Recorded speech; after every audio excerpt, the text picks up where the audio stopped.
세워놓고 거기다가 사방에서 쏘아대는 구도가 나오니까 그렇네요. 오히려 구도가 되게 예쁘게 잡혔어요. 자, 그래서 KI를 잘 버텼고 리바이는 잡혔습니다만 그 이후에 넘어지는 거는 자신의 동료였습니다. 먹을 거 다 먹고 있습니다. 감히 anh em chuẩn bị 탑도 때리고 있고 템포가 정말 빨라진 가운데 지금 VCS가 워낙 화제가 되는 가운데 여러 가지 경기력에 대한 분석도 나왔지만 어쨌든 가미 스포츠의 경우는 느린 템포의 팀이라기보다 이 팀은 참 싸움도 좋아하고 결정력도 있고 공격적인 팀이라고 봐야 돼서 그렇죠. 이런 템포의 게임을 싫어하지 않거든요. 굉장히 더 본인들 위주로 계속 펀치를 날릴 수 있다는 얘기예요. 그러니까 본인의 리듬이 좀 사네요. 이렇게 10분 이후면요. anh em mình coi thế giới đi. 자체가 네. 거의 100%에 지금 수렴해요. 그러니까 승리 예상 상황이 지금 이미 말씀하신 대로 100%가 나온다는 거는 뭐 물론 다른 요소도 있겠습니다만 거의 이렇게 가면 안 된다는 거거든요. 알세븐요. 원래라면 이렇게 터지지만 않았으면 저희가 계속 뱀피 끝나고 강조했던 그 사이드 구도에서 그웬 사일러스의 그 날개 펼치기가 되게 위협적으로 적용됐을 것 같은데 네. 지금은 뭐 저렇게 날개 펼쳐봤자 상대가 그냥 막기가 되게 쉬워 보여서 오히려 잡아먹기도 쉬울 수 있고요. 502 네. 이렇게 내려옵니다. 봉쪽 근처 그냥 신드라가 그냥 한번 뛰어났고 카티아 옆에 대기하고 있습니다. 이미 뒤쪽으로 폼은 못 갑니다. 되게 쉽게 잡죠. 여유 있게. 여긴 그 상태를 뚫어야 되는데 못 뚫. đang nhắm tới một ai đó, ta muốn có một tình huống combo vào. Sale cũng đang nhắm tới. Ui, ai đi thang máy đây? Đi thang máy đó là Mirio đang có những pha combo trường bang mọi thứ để cho mọi người đó, mình sẽ thích ra là hai mọi thứ đi tiếp tục vô mọi người. Cái tí sẽ được ở Mirio. Đi đi, đi đại đi. Cái màn shutdown dành cho Kaisa, phía cánh lại xuống màn bung ra. Chia gia đình một thủ lên. Levi đang quấy máu, Levi được gắn xoáy rồi bỏ chạy. Bông đang sử dụng kỹ năng liên tục. Kia sử dụng khổ máu và người đối thủ. Zayder vẫn này được bắn. Bông cái này tấn công của Levi thoát bên tay đang có được hai cung. Và Lion đi đâu đây? Lion đi đâu mà trong và thấy được Levi vẫn đang cố gắng bỏ chạy. Kia vẫn còn đang trong dạng khô máu, một cú gõ lấy được đặc điểm, một cú quy khá thành công để mình giữ chân lại. Ôi bạn shot nào đã có hất tung lên không thành công, một cú nhảy vào Lion. Đây là Slayer vẫn đang được bắn, người ta đang tương đối mạo hiểm rất về không giữ cho được ai cả. Raider vẫn đang cố gắng bỏ chạy, Miro đang canh góc để thể sử dụng kỹ năng e của mình để có thể lao lên tấn công và làm tất cả những có thể. Nhưng hiện tại bên phía của Rainbow Seven cũng không nghĩ tới một tình huống giao tranh thắng nữa. Nhưng bên phía Gasport họ sẽ làm gì? Có di chuyển đến Kia, có di chuyển đến KT, có di chuyển đến KT, có di chuyển đến KT và ta đã quay trở lại với con rồng này. Bên phía của Rainbow Seven sẽ nghĩ đến cái gì đây? Họ đang nghĩ đến một kết cục đẹp nhưng đó chỉ là trong mơ mà thôi. Gavin Fox sẽ có được con rồng thứ 3 cho bản thân mình. Mặc dù chúng ta đã mất một cái shutdown trong pha thi đấu vừa rồi của KT, nhưng điều này thì Rainbow Seven đã phải trả một cái giá là rất nhiều các kỹ năng họ đã phải tung ra.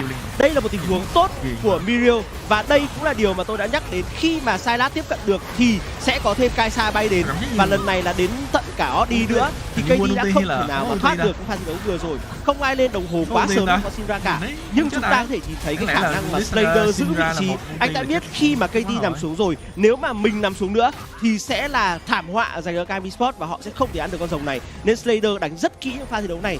Và mặc dù Kia đã có một tình huống mà mở, tôi nghĩ là mở pha này hơi sớm, đúng rồi, hơi sớm một chút bởi vì không có tầm nhìn nên là hơi sớm. Họ có tầm nhìn, có mắt kiểm soát cái chỗ đó là thấy con mắt đấy hình như là mới cắm sau mới cắm hay là nói chung là đó là tình huống khá là sớm. Cái gì thì vẫn sớm, tại vì sau lưng của bạn đồng đội bị thiếu tí nữa, tôi nghĩ tí nữa kiểu gì chúng ta cũng sẽ có dịp để chúng ta nói tiếp. Nhưng mà và thật sự ra nhìn kìa không xấu rồi. Đúng vậy, con quen này đã tới cái thời điểm mà nhan sắc của nó rất đẹp, không đang lười theo tai nghe quá. Nó không còn xấu. Mới đi làm về anh nhưng mà mới những đi cái làm nhan sắc đẹp kiểu như đau tay á, không tồn tại mãi anh ạ. Đúng là như vậy. Và tiếp theo là sao? Nếu như nằm xuống lần thứ 7 tức là ta đã phải nhận 7 lần thất bại. Người ta gọi là thất bại. Đấy. Rất là căng dành cho anh chàng đi đường trên phía của Rainbow Seven. Và tôi cảm giác là mọi thứ sẽ càng ngày càng căng hơn cho họ. Nếu như họ cứ tiếp tục đánh với cái gì như này e là khó. Thật ra họ muốn chơi lười đây nghe quá, đây nghe bây giờ bị ù tai á, không phải bị ù tai mà là kiểu như nó cảm thấy nó bị nặng. Nhưng mà đội hình của họ là đội hình đánh từ sớm, khi mà những cái đường họ bắt lẻ rất là mạnh và Pallet đã bị trói lại, nhưng mà đúng là không ai muốn bắt một con Rakan đã có dây chuyền cân cộng với cả ngọn đuốc thánh quang cả. Đội hình của bên phía Gavin Sport đang đẩy ở hai cánh và một cánh đẩy lẻ sẽ là có tiền thưởng mục tiêu. Bông đang cố gắng lấy được tiền thưởng mục tiêu này cho các thành viên của Rainbow Seven, nhưng họ đang phải đối diện với một cái bùa lợi Baron và khả năng tấn công rất mãnh liệt của Gavin Sport. Gam đang muốn đẩy thẳng vào cái trụ đường trên. Rồi, không có nào thua được. Sẽ là gì đây đi, đang muốn làm gì đó Miro và ra thành trường băng bình tĩnh ở bên ngoài một pha làm tấn công hất công không hất công đại cả cái đồng chí xuyên tâm xuyên kích vừa đam vừa châu xuyên tâm thôi, là chiêu quy. Nói chung con Rail bây giờ phế quá, kệ nó đi. Rồi quay trở lại với tình huống này, Lion đi thang máy, bông nghe được chưa mọi người? Nhưng liệu là gỡ được bao nhiêu đây? Một cú chuyển để có thể phòng thủ. Bông hơi khó, Bông nên chạy, Bông nên cố gắng tìm cách để tẩu thoát trước khi mà ta trở thành địch nhân. Đây là tình huống cố gắng bắt bớ nhưng rất đáng tiếc. Oddi đang đứng chờ xe thì Levi đã đi qua thang máy để có thể lùi về được rồi. Quá khó cho Rainbow Seven. Pha thi đấu vừa rồi cũng là một pha đẩy khá là kỹ lưỡng đến từ Game Resort khi họ biết rằng đây là bản đồ dòng công nghệ, có những cái cổng công nghệ để đối phương có thể vòng ra đằng sau chặn đường rút lui của mình. Thế nên họ chỉ đẩy xong, lấy xong nhà lính, sau đó đi về ngăn cản đối phương đẩy vào trụ 2 để có thêm tiền và sau đó đánh chậm chờ cho con rồng công nghệ ra. Với linh hồn rồng công nghệ thì Game Resort sẽ có thể dễ dàng công vào hai đường còn lại của Rainbow Seven hơn. Thế trận đang nắm trong tay họ rồi, họ đang hơn 9.200 tiền, không cần phải ném trận đấu này đi. Chúng ta đến gần chiến thắng lắm rồi. Đúng, đừng ném trận đấu này đi. Hãy ném bi. Hãy ném bi của KT, của con Sindra trong tay của KT. Chắc chắn đây là điều cần thiết. Ném qua đấy cũng được. Đợi mình tí nha, tại vì mình đi ra ngoài mình tặng lại cho người ta một con gớm. Bông Mình lấy hết rồi đi. Bông đứng đợi. Ôi bằng anh cấp anh ta bây giờ bằng với cấp của Levi thì tương đối khó đấy nha. Hơi khó. Đây. Levi đang tấn công một con rồng, phía bên này thì Bông cũng đang nỗ lực nhưng chỉ để phá mắt mà thôi. KT phía cánh còn lại đồng căn hỗ trợ và lấy một đội hất tung không lần không tay 19 cơn mưa Kenya rồng đã có một tay cứu quá mà kẹp chạy về bên đó đi đang phải nằm xuống. Midu đang sử dụng trường qua bên khu đang bò chạy một sức hoàng rất là đẹp. Đó là xương làm bất bại đó là chỉ có thể và tiếp theo sẽ dùng rút mạnh mẽ cho Levi và đây là Levi có được một cú triple kill và đó là quét sạch cho các thành viên của Game Resort. Vẫn là Levi với thương hiệu Potato Tornado, khoai tây lốc xoáy.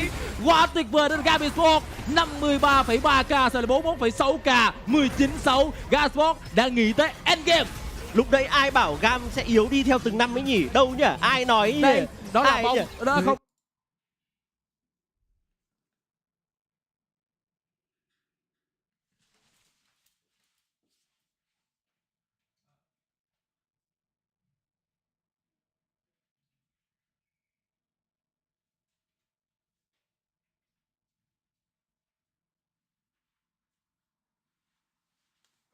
Có link livestream anh em ơi. Có link livestream rồi, đợi tí nha. Mình đã có link livestream.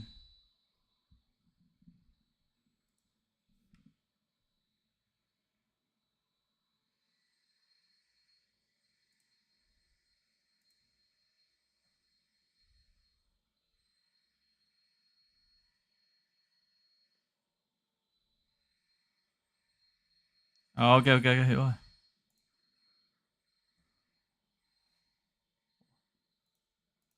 Chưa có mà ta. Chưa có. Đến tí coi video cái.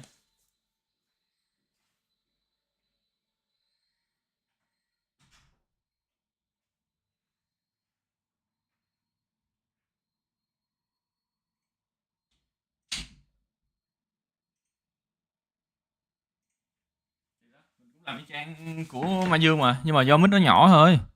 Vậy. Là vậy hả? Ơi, hình như to hơn hẳn đúng không ta? Hello, mọi người nghe rõ mọi người. Mới lấy đồ ăn, sorry anh em. Giờ mình sẽ đợi cho đến khi nào nó bắn giải thôi.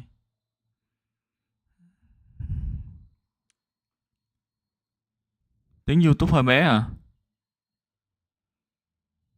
Nhỏ à? Tiếng YouTube lại bé. Cái gì vậy? Rõ rồi anh. Ok, hình như do anh bấm time clap á.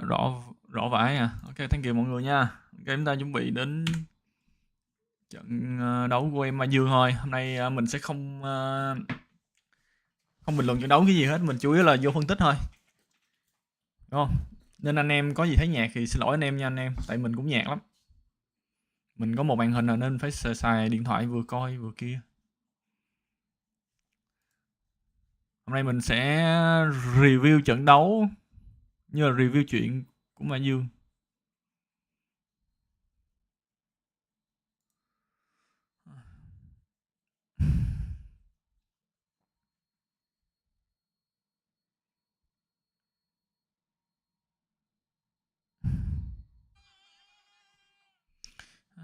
Hình như chưa like, nhưng mà khi nào là sắp like hay sao đó.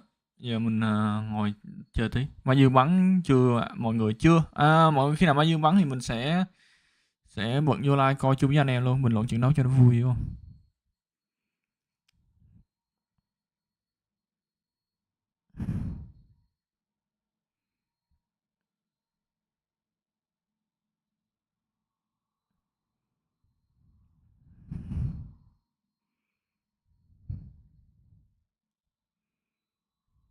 Anh em mà thấy tiếng game nhỏ thì nói anh nha.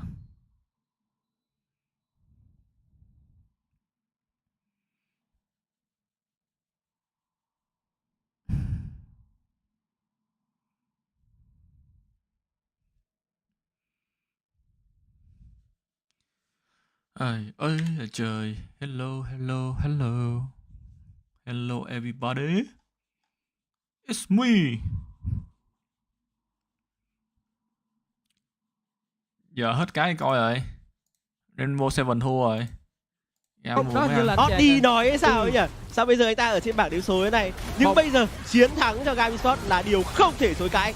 Đúng là như vậy, họ đánh quá thuyết phục ở trong ván thi đấu đầu tiên này. Chứng minh thực lực đi bộ. Thật sự tương đối là ngợp. Cứ ngỡ như vậy, làm gì đó điều này anh ta giọng được đầy địa chấn. Nhưng đối thủ trong ván thi đấu đầu tiên vào cách của Rainbow Seven 1-0 cho Gamesport. Nói chung là cái áo gam chung thế giới đồng máy mới đẹp. Tác dụng phết. Đúng rồi đó. Áo gam bây giờ nhìn nó một chiến thắng rất tuyệt vời đến từ Gamesport. Được, chứ không gọi là đẹp.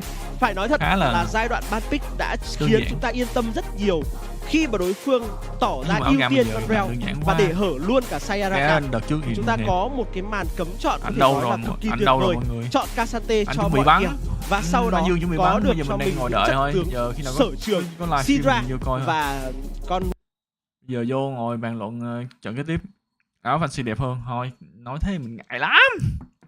Áo fancy làm bằng sau áo gam, anh em chưa thấy áo gam đời trước không? Đẹp lắm. Nhưng cái áo gam đời trước mình thích vậy.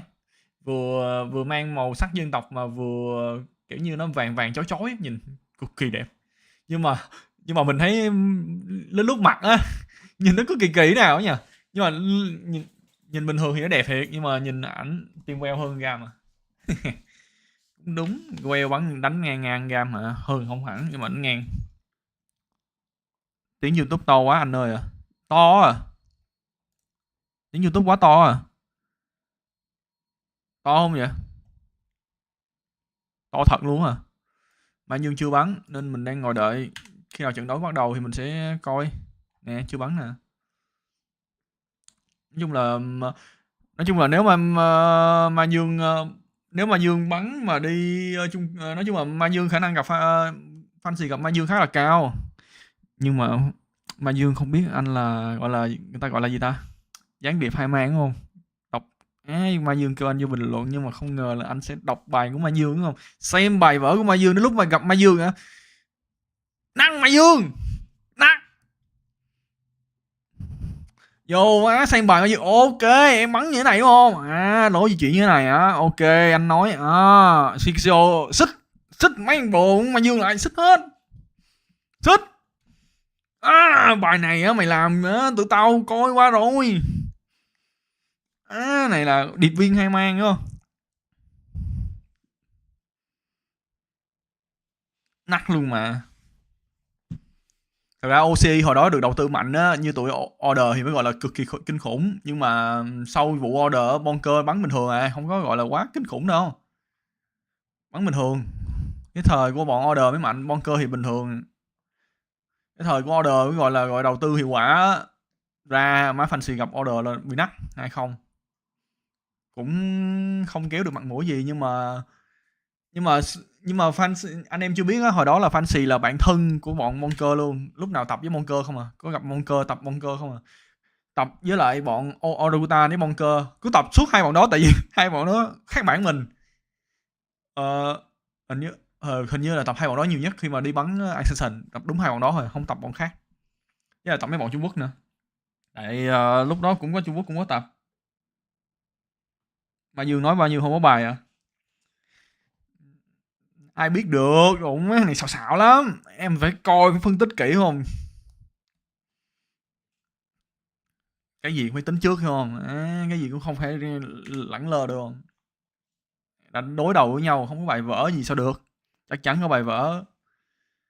Mà anh em nào chưa biết thì mình cũng mong muốn là Mazuong sẽ vô địch giải này để gặp anh Mazuong tại Manila.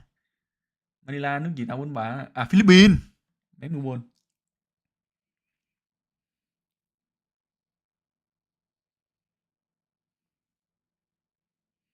Mà anh em hồi đó không quên Fancy có một câu á, ai cũng mạnh cho đến khi gặp Fancy á. Cái này dành cho Việt Nam thôi nha. Dành để đối đầu Việt Nam thôi chứ không dành để đối đầu quốc tế nha. Quốc tế độ hên xui mày đuổi. Nhưng mà nói chung là tụi mình cũng bắn cũng được, không đến mức nào.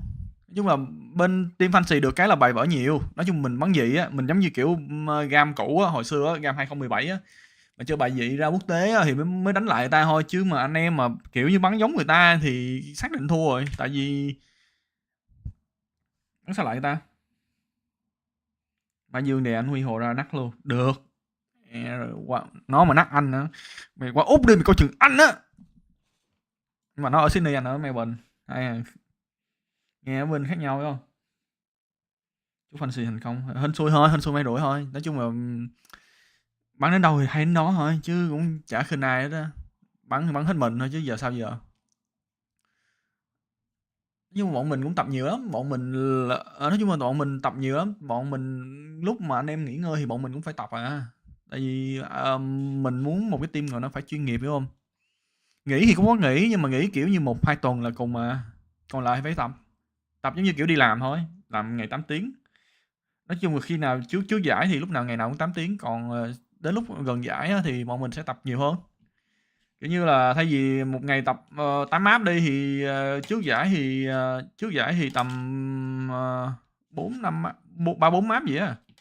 Còn gần giải thì 8 map một ngày. Thường thì thường thì như vậy. Fancy toàn chiến thuật vậy, đúng rồi vậy mà. Cũng học hỏi nhiều mà. Fancy cũng học hỏi nhiều quốc gia. Nhưng mà mình nói thiệt luôn á, nếu mà nói bắn bài hay á, phải nói đến nếu mà anh em muốn gọi là bài hay cực kỳ á, đừng bao giờ coi tụi Mỹ, đừng bao giờ coi tụi Hàn Quốc. Hàn Quốc bắn rất là đơn giản luôn. Ý là tướng nó đơn giản quá, kiểu như là bắn thì tay đa phần xài tay nhiều á, theo mình thấy á, nếu mà gọi là bài hay mà bắn hay á, cực kỳ á, phải gọi là Fnatic với lại Trung Quốc bài vở kinh khủng. Trung Quốc phải gọi là bài vở kinh khủng nhất. Mà Paper nữa, đúng rồi, Paper bài dị nữa, quên. Paper đúng rồi, Paper bài dị, đúng rồi, có Paper nữa. Mà anh em cứ nhìn, nói chung mà ai nhìn Paper cũng có tưởng Paper tay to, thì mẹ nhìn vô bắn bài thằng Paper gì phải cả trưởng ra. Paper bắn bài dị mà. Cũng một phần nói chung đến lúc á mà mình thấy Forsaken đổi đi bắn vị trí Ini á, thì thấy có vẻ, nói chung là mình vẫn thích Forsaken bắn duelist hơn, nhưng mà Forsaken về vị trí kia cũng được, tại tay to mà, tay to bắn nhiều trái to. Bài hay vẫn bị đi mình quanh vả mồm thôi. Thì để tôi kêu.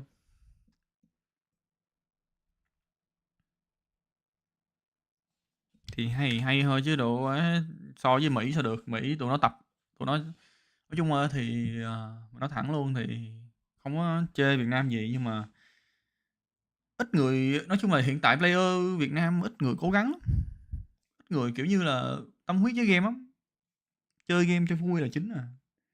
Nếu mà gọi là phải gọi là chơi mà kiểu gọi là đam mê thì mình thấy ít, đam mê ít lắm, không có đam mê như mấy ông hồi xưa đâu. Mấy ông giàu hồi xưa chơi đam mê vãi cứt, không đam mê mà kiểu như là mấy ông CS hồi xưa là đam mê mà kiểu như là tự lấy tiền túi, bỏ tiền túi đi bắn giải nước ngoài á. Chứ bây giờ thấy cũng không còn đam mê như xưa. Nói chung là team Fancy cũng kiểu tập hợp những người gọi là siêng năng chăm chỉ với lại bắn hay nữa. Nói chung là cũng phải tất cả yếu tố. Nói chung là team mình tập nặng lắm, tại nhiều người nhìn thấy vậy thôi, chứ đến lúc mà tập thử, anh em mà muốn combo thử á, một ngày anh em thử chơi cho mình 12 game một ngày, 2 game trong một ngày, chơi trong 2 tuần. Nếu anh em chịu được thì anh em có thể theo đuổi đam mê, còn không chịu được thì đừng nên theo đuổi đam mê, phí thời gian. Đi mình bắn như hát mà. Nói chung đó là nhiều ông cứ bắn sấy mà, nhưng mà thiệt ra đi mình bắn kiểu gọi là bắn theo kiểu gọi là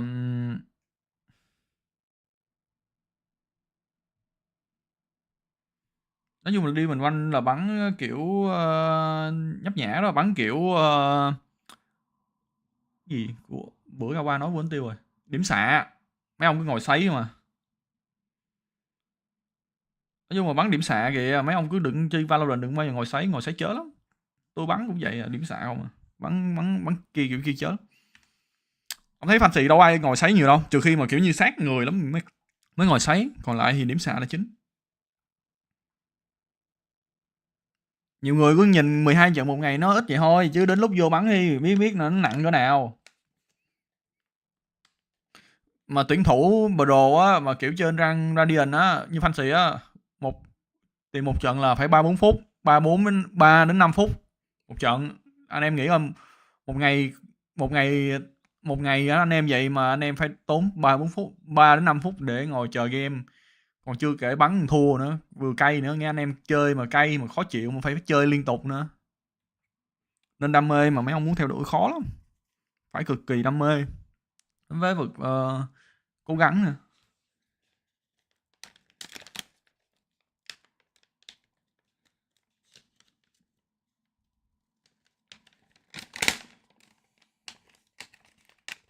Nói chung là kiểu Mazuong cũng trai hết rồi. Anh em thấy Mazuong cũng xuyên mà anh thấy lúc nào mở máy tính ra cũng thấy Mazuong livestream á, nghĩa là chơi game cũng tầm 12 đến 15 14 trận một ngày đó, chơi nhiều lắm á. Còn bên đây bên Úc còn làm gì, vừa đi làm vừa đi học nữa. Fancy chỉ tiêu 12 trận răng một ngày á, nếu mà một ngày không có luyện tập thì sẽ 12 trận răng một ngày. Đam mê phải đi đôi với tiền nữa. Nói chung là mấy ông cố gắng thì người ta khác cũng nhìn thấy vô, nhìn mấy ông vô mà người ta biết mấy ông cũng cố gắng hay không mà. Nhiều ông cứ nói là mình chơi nhiều mà không ai để ý, thiệt ra cũng có người để ý á. Team fancy ai cũng để, nói chung là fancy ai chăm chỉ bắn hay là fancy gọi về liền à. Nói chung là fancy á, mấy ai nói chung fancy lúc nào cũng nhìn á, không ai không nhìn đâu. Cũng có chào cái kiểu mà. Thứ nhất là tìm những người bắn hay nè, coi những người bắn chăm chỉ nè, chịu nổi được áp lực hay không. Nói chung là áp lực lắm, chơi game áp lực lắm.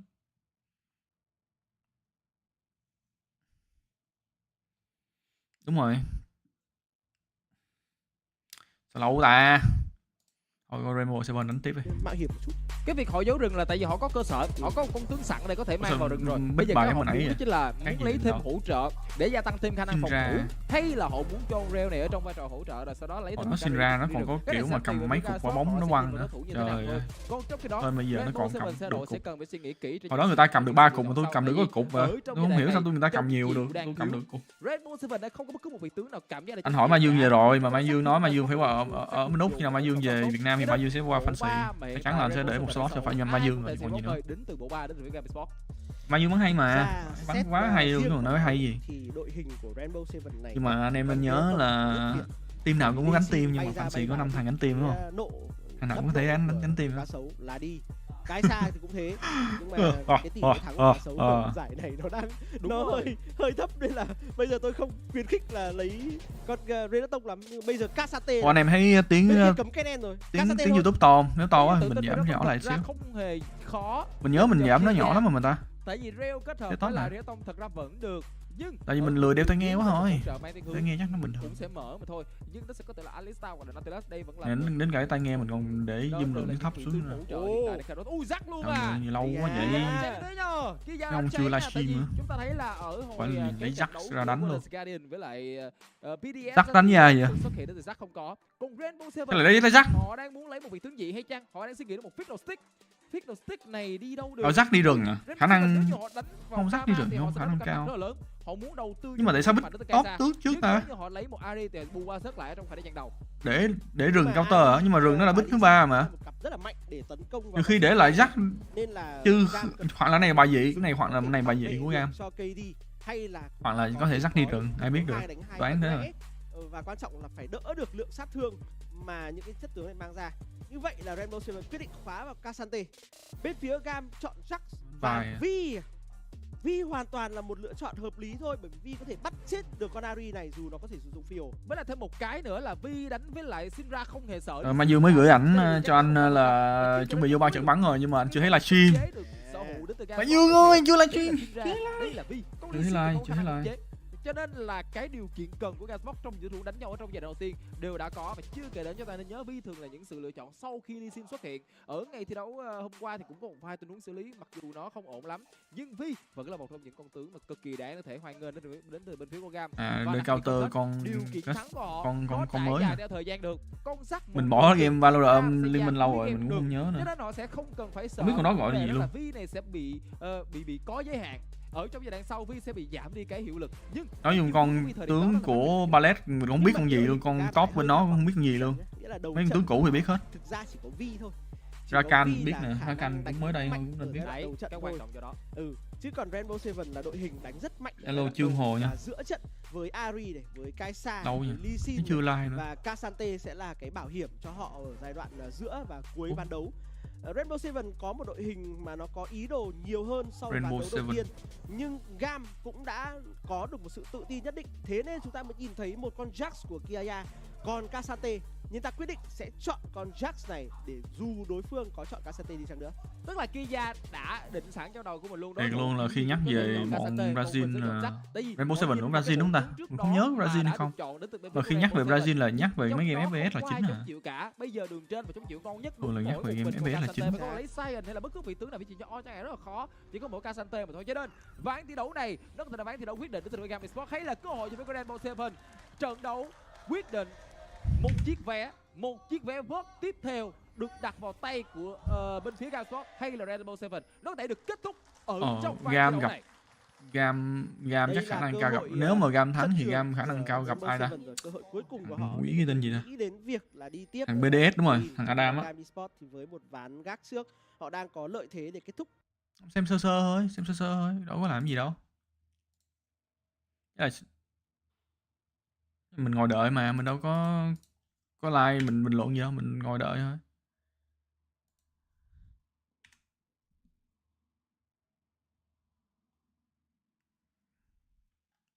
Mình đang giống Jack năm cũ phải không? Mình không bật kiếm tiền. Bởi vì mình đang xài chùa. Nó đùa vậy thôi chứ mình coi cho vui thôi chứ mình đâu có coi Liên Minh đâu. Đang đợi nè. Coi nữ bắn à thôi, coi nữ thôi khó bắn coi.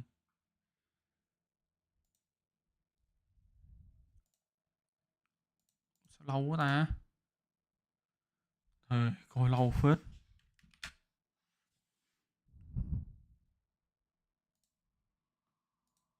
Trời, chưa có nữa. Đến giờ chưa có nữa. Thôi ngồi đợi.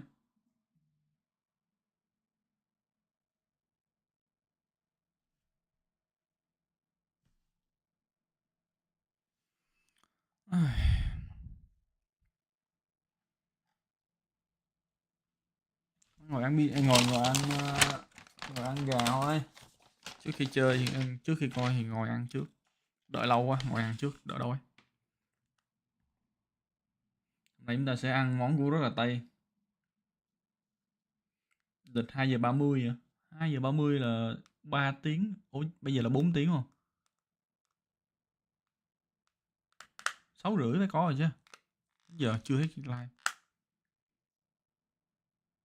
Coi Pacific à? Cũng được. Muốn coi Pacific cũng được. Này coi giải của nữ thôi.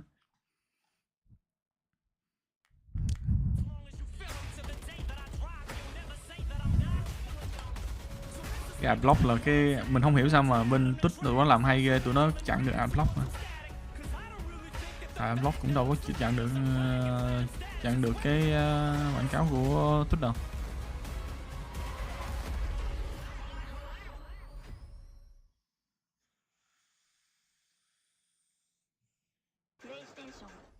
On top of B upper, Snakebite could really stall for a really good period of time. Well, Poison Cloud available as well. Công nhận So for NWJ, nữ châu Á đẹp nha. going for the Hail Mary push. Lin will not be able to find any joy towards A. So C is the only option. Anh em biết tại sao mà nữ không để camera không? Anh em biết tại sao khi bắn giải là ít khi để camera không? Nếu mà người ta lách được cái luật không để camera mà để hình mình được, người ta sẽ để không? Tại vì nếu mà để camera sẽ khả năng cao sẽ lắc game. Cho dù máy mạnh cỡ nào cũng khả năng lắc game mà. Nói chung là bắn toàn bắn người, bắn đầu đi, người làm gì? Here comes OGX on the retake now. Sky Elise trying to hold it down. She managed to get a couple more. Sấy được 1-2 viên à, là tự nhiên đạn nó lệch. Chả hiểu game này bị gì á. Managing to do a lot more damage. Oreo is the only one left. Cho hỏi nhìn định Valorant nó bị nhòe có cách nào không thì em sẽ setting cái nó để hết lô thì em để mấy cái kia lên 4x lên á. Không nhớ gọi là cái gì texture cái gì 4x lên á. Anh kiểu cũng mắt anh bị viễn, anh nhìn nó bị loạn nhòe anh viễn cận viễn loạn á. Nên anh cũng phải xài cái kiểu màn hình nhìn được tí. Adblock trên Google Store. Anh nói thiệt luôn là anh xài Adblock. Ban đầu anh xài Adblock cho YouTube nhưng mà sau này anh cũng mua YouTube Premium anh xài. Tại vì anh xài cho điện thoại. Anh cũng hay coi YouTube trên điện thoại. Really finding her form right now. 22 kills. We thought Lin was good, but Oreophilia on this map somehow is just giving us such a performance. Again, this is Orangutan X's map pick. Somehow, with this star factor, everything is turning around. OGX does not have to buy this round, and it's going to be very likely a round for NWJ unless a thrifty happens. Looking at the minimap though, positioning not too shabby for OGX. They're trying to make use of some of these close angles. Well, we've seen OGX come back and kind of rectify a deficit, especially in map number 1. So who knows how this map number 2 might still turn on now. Trying to đã phốt bay rồi mà còn ráng đẩy lẻ nữa, muốn chết quá. Trời ơi, mấy cái này cơ bản lắm luôn á. Thiệt luôn, mấy cái này rất là cơ bản luôn. Anh em đẩy lẻ là không bao giờ, anh em đã phốt bay là không bao giờ được bắn lẻ, bắn kiểu chuẩn chỉnh bài đàng hoàng. Anh em thấy chưa? Game này nó sấy, nó bị lỗi lắm. Bắn kiểu gì cũng sẽ có đạn lệch, đạn rất là random nên mình mới khuyên nhiều người bắn á, nên bắn điểm xạ cho quen đi, đừng bắn cái kiểu này sấy. Nhiều anh em coi đến bắn sấy là lúc nào cũng đạn lệch. Không nè, em thấy Linh dễ thương, Linh đẹp nè, thấy không? Bắn sấy, bắn đâu sấy, bắn điểm xạ.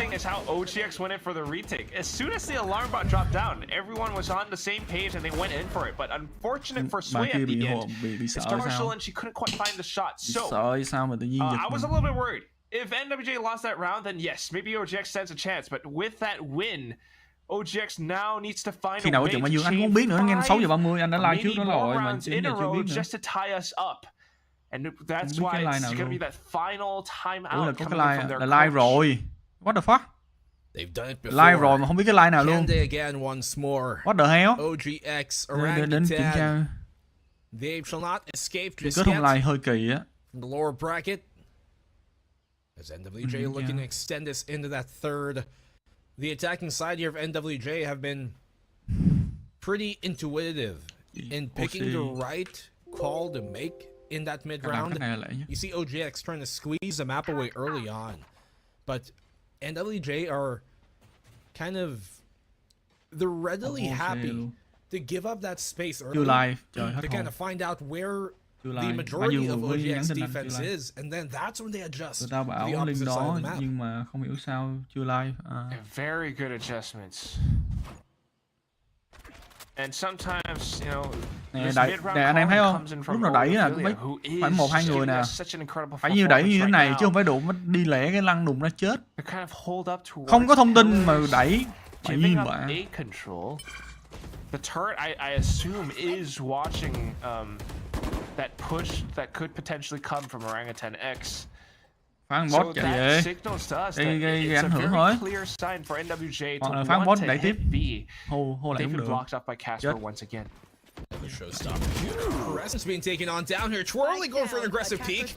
Ủa mấy ông đẩy nó chết rồi, ráng tự nhiên cái dừng lại đi về luôn đi, tự nhiên dừng lại cái lại chạy ra tiếp. Mấy má gặm phải. Và lúc đó là không có thằng nào có thể swing cover được. Bây giờ đánh một sai đánh. Like I was saying, I thought that turret would catch them, but no, it didn't. Not enough range. Nếu mà NW mà ăn được round này thì quá hay luôn. Không qua được. Bắn đi. Ở gì? Chưa mất nửa cây rồi. Nợ liều making use of just a tiniest crack, tiniest space. She takes down Sway. And here it comes, Aruma trying to block them off. Gets a shot away, but then instantly traded by Lin. And with those kills, the Viper's pick comes online. Showstopper from Twirly though, and she does not want to give them match point. Lin trying to stay tucked away. She uses that space, now pushes in at the right time. Spots in another player, and it's gonna be online for the ace. Looking. Đây. Nhưng lúc stream tích, lúc stream YouTube thế là nào? Flex their muscles a little bit. Momentum, yeah, the momentum just gets halted. They do go through mid once again though. Straight over to pillar for Maz, and he loses his life to Icy. Doesn't have to do much from that nest position. Gets the kill, can fall off. And pretty happy with that one. 5 versus 4 now for the defensive Rue, and just starting to once again look good here on Breeze. I'm not too convinced on the jett pick just yet. I feel that Bắn maybe Bri someone's mới bắt đầu ở Bri rank căng. perhaps, but however in a more professional, I wouldn't say professional, but just a more serious matchup, it might have its limitations to say the very least. Breeze being the size that it is, sometimes having extra view tool can really make or break the difference. Đục đường mà. Sometimes it comes down to bare bones 5 bites. Different tats, mid, such a struggle for Hanma to even move anywhere. The ulti being popped as well. 4v2, this is the best round in quite a while. Yeah, I mean, I think this is now the second round in a row that mid push has just failed, unfortunately for Hanma. Really getting choked out towards that pillar position. They're not really pushing up towards nest. They're always pushing in towards door, and then they're able to get kind of pinched as well. Icy gets Anh em thấy tuyển thủ bắn không? Toàn là điểm xạ không à. taking their time out.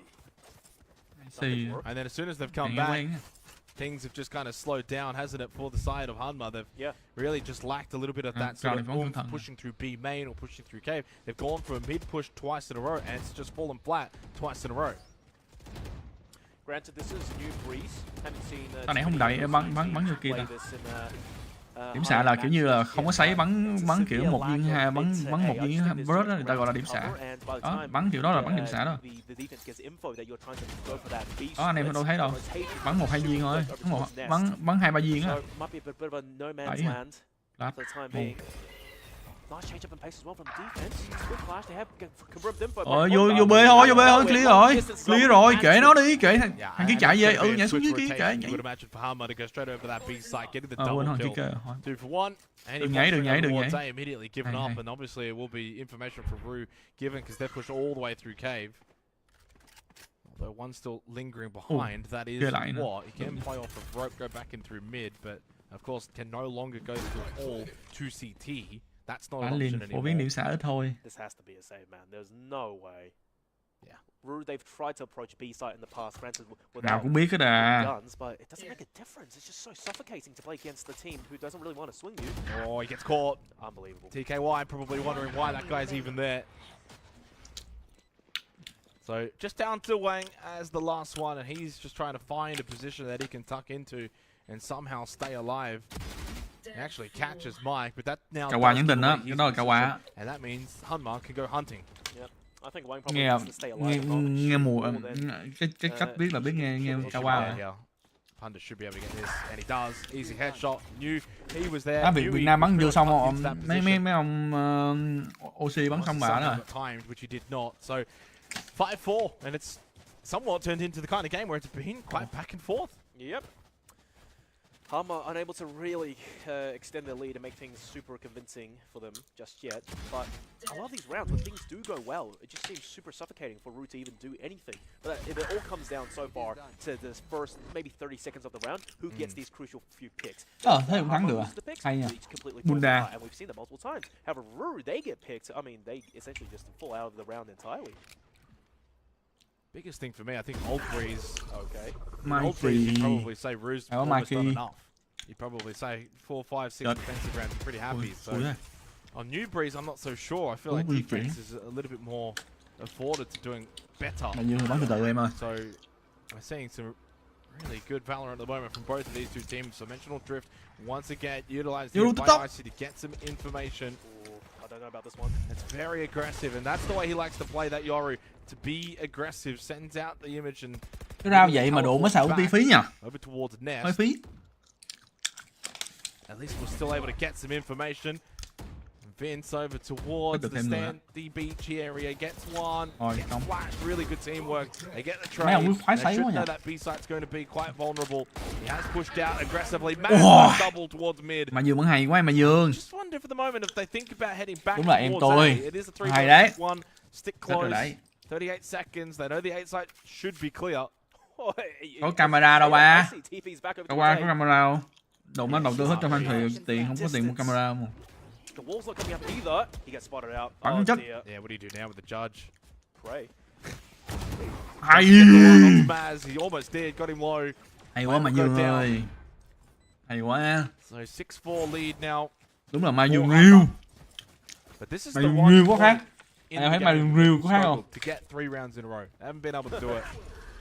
Neither of these two teams have. But a really, really fascinating round here. Anh em nghe tiếng ổn không? Cái gì không ổn nói mình nha, để mình còn giảm âm thanh hay là Gives cái up gì. the angle. He gets flashed. Sees Bunda. Yeah. And obviously Noz was able to get the kill. And yeah, I mean Maz here. This was just a really good. Ê, cậu qua biết đang ăn cái gì không? Double kill. Đang ăn burger. Với lại really good sort of individual burger. plays from the side of Hanma, turning the gà với lại lon coca. Mấy này đồ ăn đồ Việt quá. Đồ Việt bên đây ăn nhiều quá nhé. Dạ, đồ Tây á. There you go.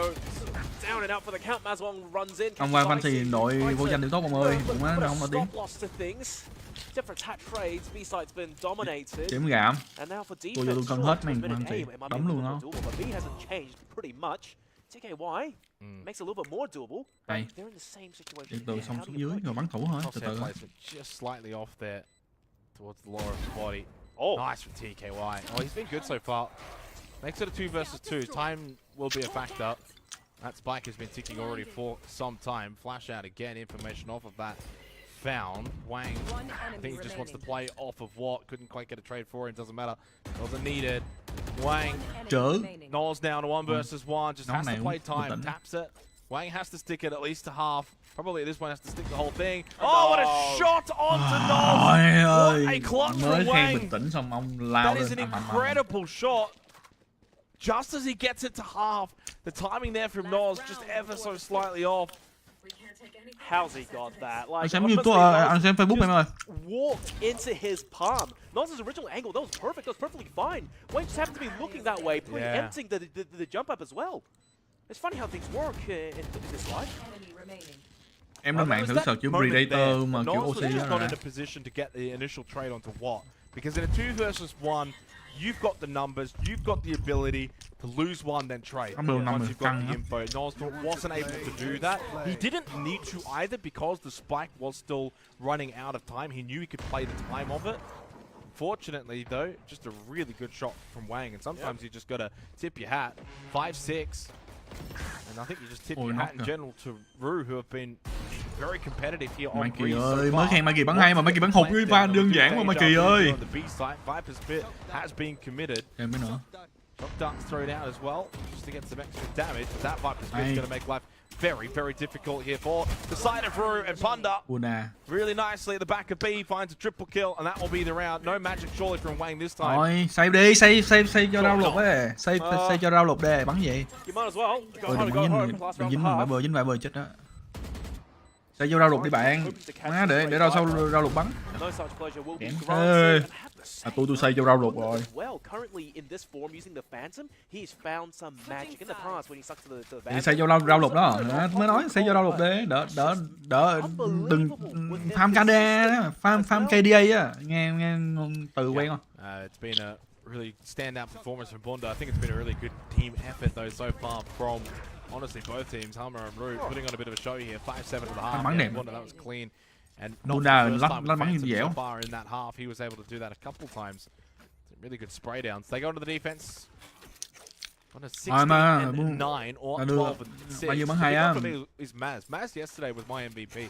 Bunda hùng anh dùng thiếu rồi. Really led from the front. He was the top fragger. Tại Bunda bắn nhiều á. Which is not always easy. Sometimes yeah, you're first in, you get first pick, but you also then sometimes first dead. Rồi xong. Mình xé chết. Being that beast, a bit of a bigger map, too many angles to check long range as well. Things just happen. But on defense, when you get the operator out, hopefully, fingers crossed, it will be a different story. Oh, just flicked away. Yeah. Always happens, doesn't it? Timing. Bắn Valorant không biết fancy giống như kiểu học vật lý không biết because of it. instant. Nó ngại quá anh em ơi, cái team nó vô danh mà anh em nói cái gì á. Ôi phải Mikey mới khen Mikey để bắn hay, mới chơi cái lại bắn hay. In the round one, Biết bên Mikey rồi. 4-4. Recon Bolt dealt with flash onto Noz. Thôi bắn tốn đạn lắm đỡ dành nè. Get to plant down through TKY. See the watch as the sort of guardian watching Mỗi over lần the bắn viên shoulder. rồi. Mike gets up close. Chứ mỗi lần bắn dính viên là được rồi. Vô viên vô đầu rồi đỡ phí tiền. 150 đấy. Gets a good tag onto Noz, forces him back. Ui. Suppressed information on him, but he gets the shot anyway onto Mike, who was playing the closed frontal angle. Gets the one at the back as well in Noz, and that should be the round. 1-1 versus 4. It's good for one, good for two. Đánh được. Gà đạn. Don't know if he's got the time though. Oh, never say never, I suppose. Just two nutsy shots. Hai pha đầu rồi đây boy. Valiant attempt, but kind of feels like deja vu, doesn't it? When Hanma on the attack side, they went A on the pistol round. Things kind of went a little bit lopsided, and you regain control at the end of the day. Yeah, plant goes down successfully for Rue. So they'll have the credits in the bank here for a solid round. 6-7, again, we don't really see separation from either of these two teams, and I think the power play for me is probably TKY. The fact that when you're in that pyramid position, you can really feel like you're a solitude position. You are by yourself. To get the kill on that frontal player of Mike, to then also get the kill on the back player of Noz, you're taking out two massive positions defensively for Hanma. He hit those. Now the push through B main. Watt has to just fall off. He has to respect the util that has been utilized. I think he didn't mean to shoot the Yoru TP, but choosing the dog as well, just managed to pop the first one. Just buys a little bit more time. I see, there we go, TP's in. Mấy ông khùng này Falls nhảy vô victim làm to gì? Watt. The teammates have joined the fight, and it's just a matter of time. Superior weaponry. Anh lộn vô luôn They are thiệt tình playing luôn. very Nhảy vô làm cái gì? today. Nhìn Dog chết their eyes tất across tuổi the thiệt. T's. Now it's about getting exits. Yeah, Mike coming in from behind. Cái này ý cô mà. Plays the window Cô mẹ position, mà. but TKY says no, not going to happen. No freebies for you. And off the back of winning the pistol round and the secondary, it's 7-7. More importantly, though, no real guns taken away from the side of Rue, so they will honestly be in a good position to even contest into this bonus round for the side of Hanma. Yes, they'll have the full rifles, the full shields, but Như tôi nhớ không nhầm là hồi đó Fancy bắn. Có survive map này không ta? Có. More than enough weaponry to contest. Đúng rồi nhớ, có. Two Hồi đó rifles có. and a bulldog, plus some bits and pieces here and there. To Spectre my is still memory. fine. That's Spectre good, man. full shield. That's I mean, fine. 4 full shields, only 1/2. I mean, they're in a really, really good position here. To still just sort of overwhelm the position. This is a live round, 7-7. And for what feels like maybe the first time in a long time, Rue Anh em cãi nhau làm cái gì? Không biết không cái gì đâu. Không biết thì thôi. Team vô danh mà. Cần gì biết. They possibly really want to approach mid here. They've taken elbow control over towards B. A B split is definitely on the cards at this point, considering how Gì cãi nhau mọi người ăn miếng burger cho đỡ thèm đó. Mid A. Now the crossfire from B coming up from defense, it has to be pitch perfect. The Watts Viper util has to be on point here. Yeah. It's a triple stack A. The side of Rue, sorry, for the side of Hanma. Vô Rue một mình nó mà nó gây náo động trong đám đây. Could be, well, more trời ơi, just cái gì vậy em? distraction Ở when đường finding at Mikey. least one kill there onto Noz, traded by Mike. And no response off of that, at least not initially here with the beat here. Thought maybe they'd go off that initial kill. Yep. They don't, they hold a little bit longer. Watt will call for the reinforcements, double sweep through CT to come and help out. Watt just plays back angle, I think that's the right call. Doesn't probably want to take that initial contact. He just peeks it the first time. That spike on the floor, picked up by Vince, who gets the trade. Headshot onto Watt, our drone up, Maz. Is he going to play off the dash here? No, Songu with a good kill on the swing. 3 versus 2, Vince to get the plant down at the pillar position. Need to play off each other here, Mike and Punda. Ping on one, and there's one backside as well. Good spray down, and they deal with the plant. 2 versus 1. Maybe they don't know where Songri is. Gets in behind Punda there with the Phantom. Munda! Good shot, good spray. It was a bit messy, it was close, but it's an 8-7 lead. I have to say for Có Munda, hai có Mikey, ủa má hai anh em Mikey Munda được á. Spotting for each other, they come so clearly. The kills were almost unexpected towards Hanma before they initiated the retake, and yet somehow, just the last 2 players, they basically just walked onto the site and then just, it took the 1v1s by the head and just took it home completely. It was too easy for them. Yeah, it was a really Số 3 bên kia quyết đáng lên tí nữa thắng strange rồi. old game, or Hàng strange cũng old mà round, sát. I should say. Thắng không quyết đáng quá. I think probably once Icy found that initial pick on A, they probably had to go a little bit quicker onto B. Rồi Jack hình như bị loại hôm qua mà. Probably overwhelmed What. Instead, they go a bit slower. What's able to fall back. Rồi Jack hôm qua bị loại rồi, bị Mazuong loại Buy rồi. some time Hơi for bắn everyone bọn này. else to reinforce over. So it's an A hit though this time. Through shot they go. Anh không nhớ hả? Double stack defensively for Hanma. What an angle as well. No initial pick found. Let's see if the teleport does come through. It is an option straight onto the pyramid. What they're holding close. We know that Icy does like to play quite chaotically. The control quite aggro coming out from Hanma. And eventually, Rue might have to watch out, otherwise they could get boxed in. Oh, so the Viper Wall goes off. Teleports on the other side of it if he wants to take the option, but I think because of Watt's positioning, they're electing not to. So probably a big thought of what Rue wanted to do in this round has been kind of blocked off by Watt's positioning.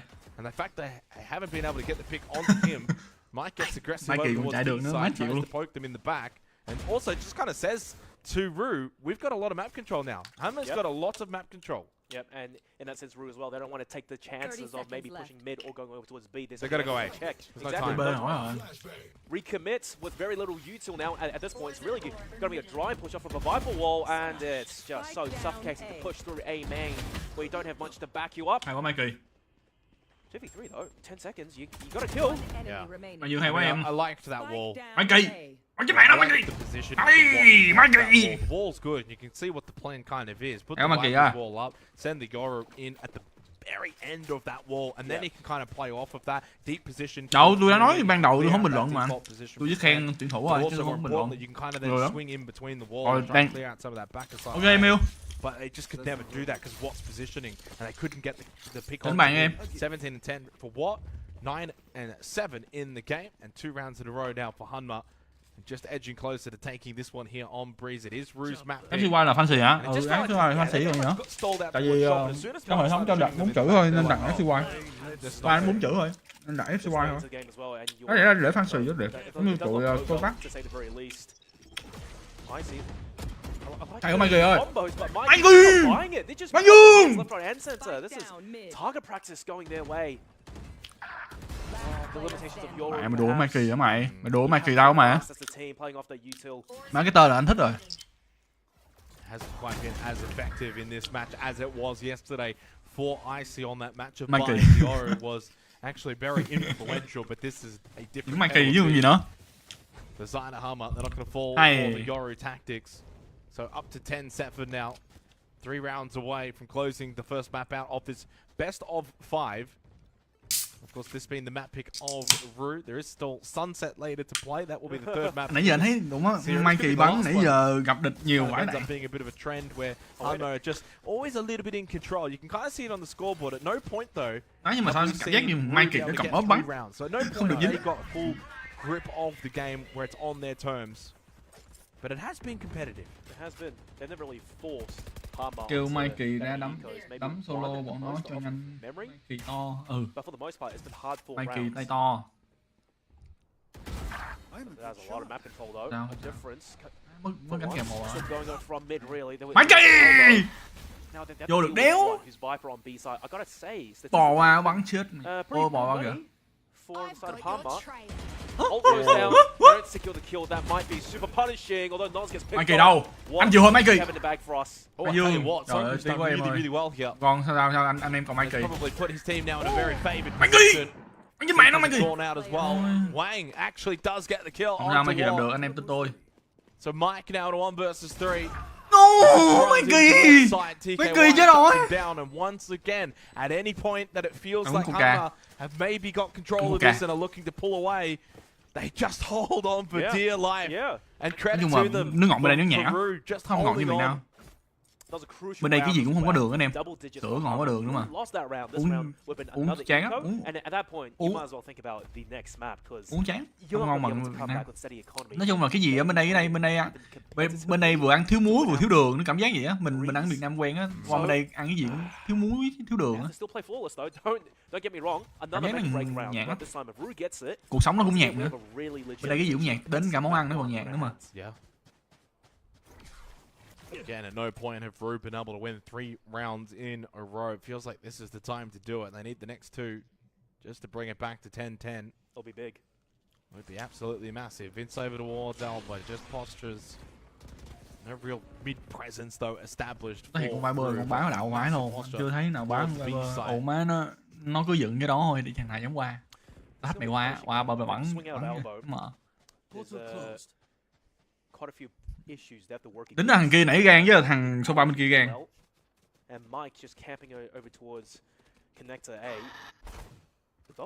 Thì có trời hụt thì có trời. Ui. Mà Dương em nghe nói không? Về AD em ơi, về AD em ơi. Mikey, let's go! Mày đùa Mikey mày. Em có Mikey nữa tao đùa. Lên em. Đất mẹ cái bờm. Đồ quá quê. Dạ, về. I do wonder though, 30 seconds you could all rotate, grab spike, go B. Obviously Vince kind of just tried to push. Mày đùa mà Dương hả? Nó của B, nó không vô được, nó vô B rồi, nhìn đã biết rồi em. Nhìn nó ơi em ơi, em. Need to get the message here. What's gonna send the single? Mikey! And then caught in the middle. Mike try to rotate back through mid, and Icy catches him. 4 versus 2. Next kill so important. Wang does find it. Now makes it a 2v3. Has to convert the play at Songri again. Having a big impact. And Wang feels that this is a win. Pin in a 1 versus 2. That he can clutch this up for the side of Ru. Holy moly. That is a dangerous má hai ông sấy nó nào what he's thinking. một viên. Little by little, he's getting taken away by Util.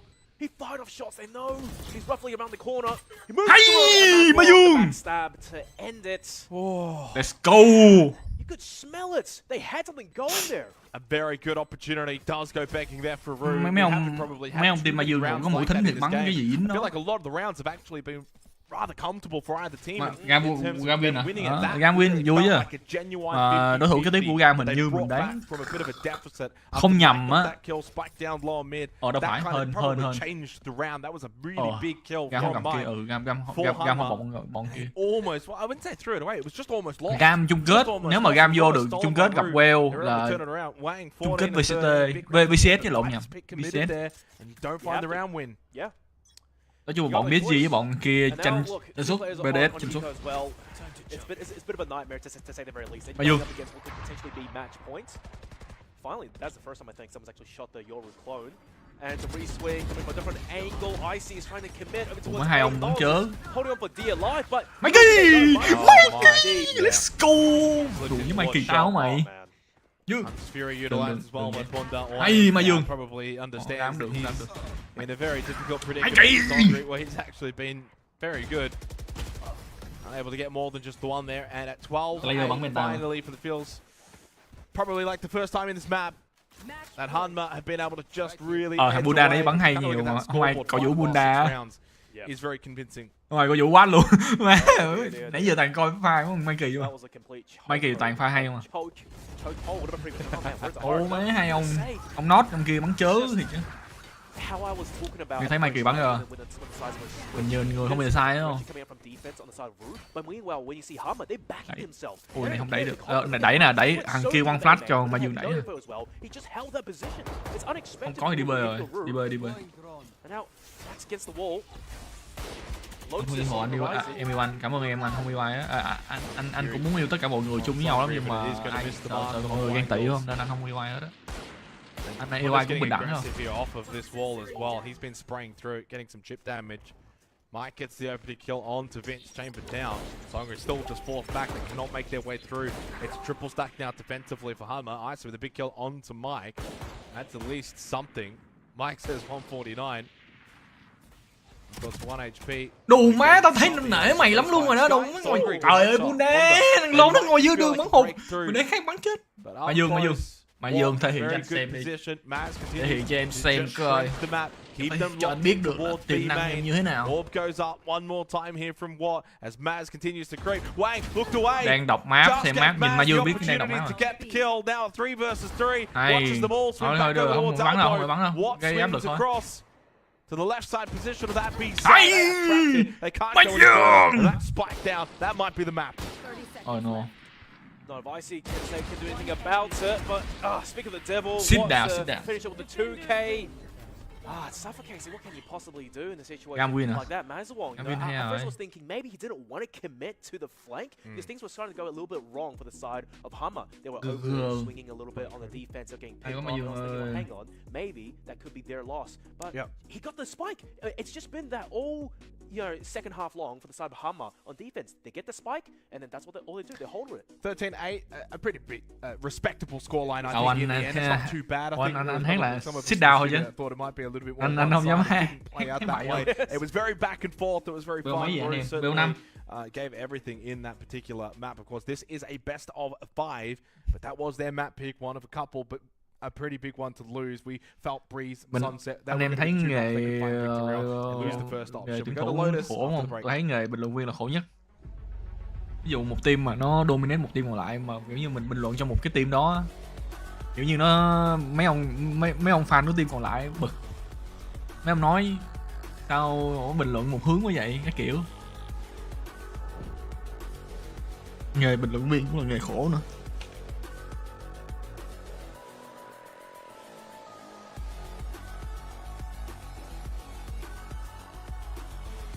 Mazuong nói với anh á là Mazuong nãy giờ ngồi gì ta, ngồi kiếm link cho anh em coi á. Nửa hiệp đầu ngồi kiếm link cho anh em coi.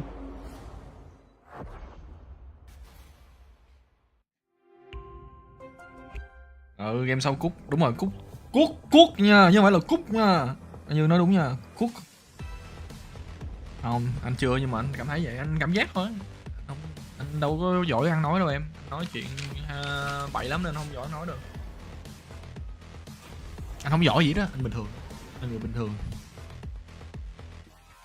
Anh là người bình thường, rất là bình thường trong những người bình thường.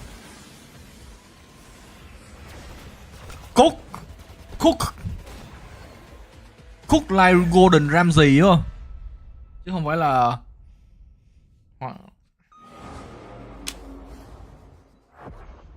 rất bao lâu vậy anh chịu, anh không biết đâu, chắc tầm 3-4 phút rồi, hoặc là 1-2 phút rồi. Break thì chửi nhau là chính rồi vô bắn tiếp.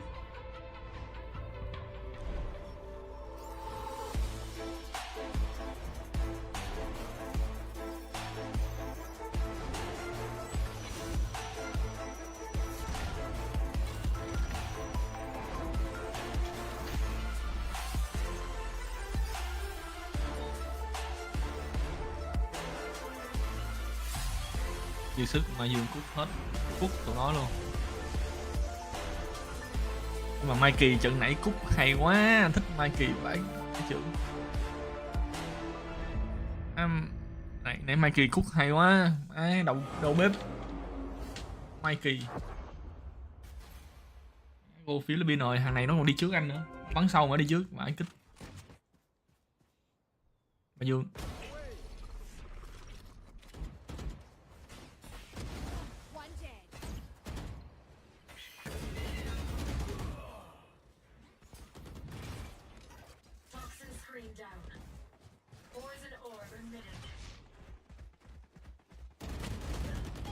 má khói như không khói vậy. Nãy không coi mấy hiệp đầu quá, đúng là khói như không khói vậy. Đang thắng vậy, team Mazuong đang thắng 1-0 em. Team Mazuong dẫn trước 1 nha.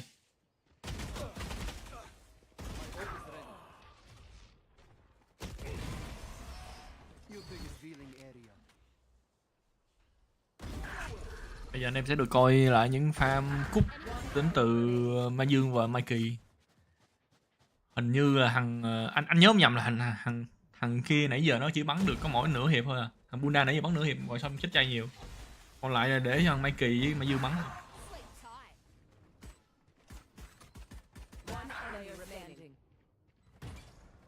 Trời, nó bắn đích chứ còn gì nữa em, nó bắn con gì ở gì, nó bắn con Viper mà.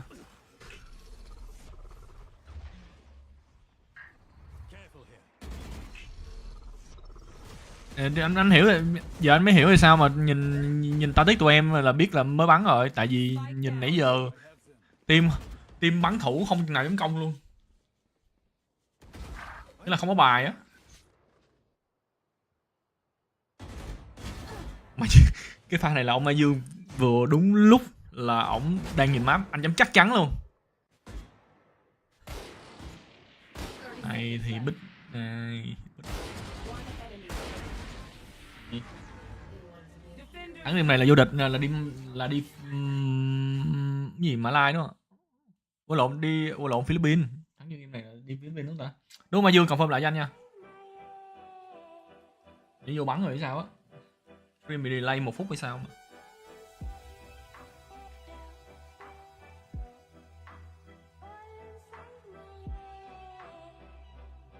Hình như thắng này là đi luôn á. Thắng game này là đi Philip luôn.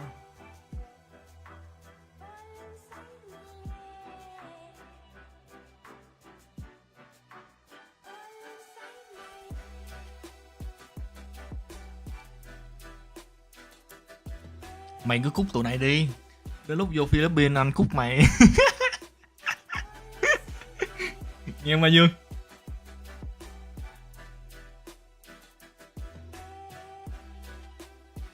Chào các bạn Mai Dương.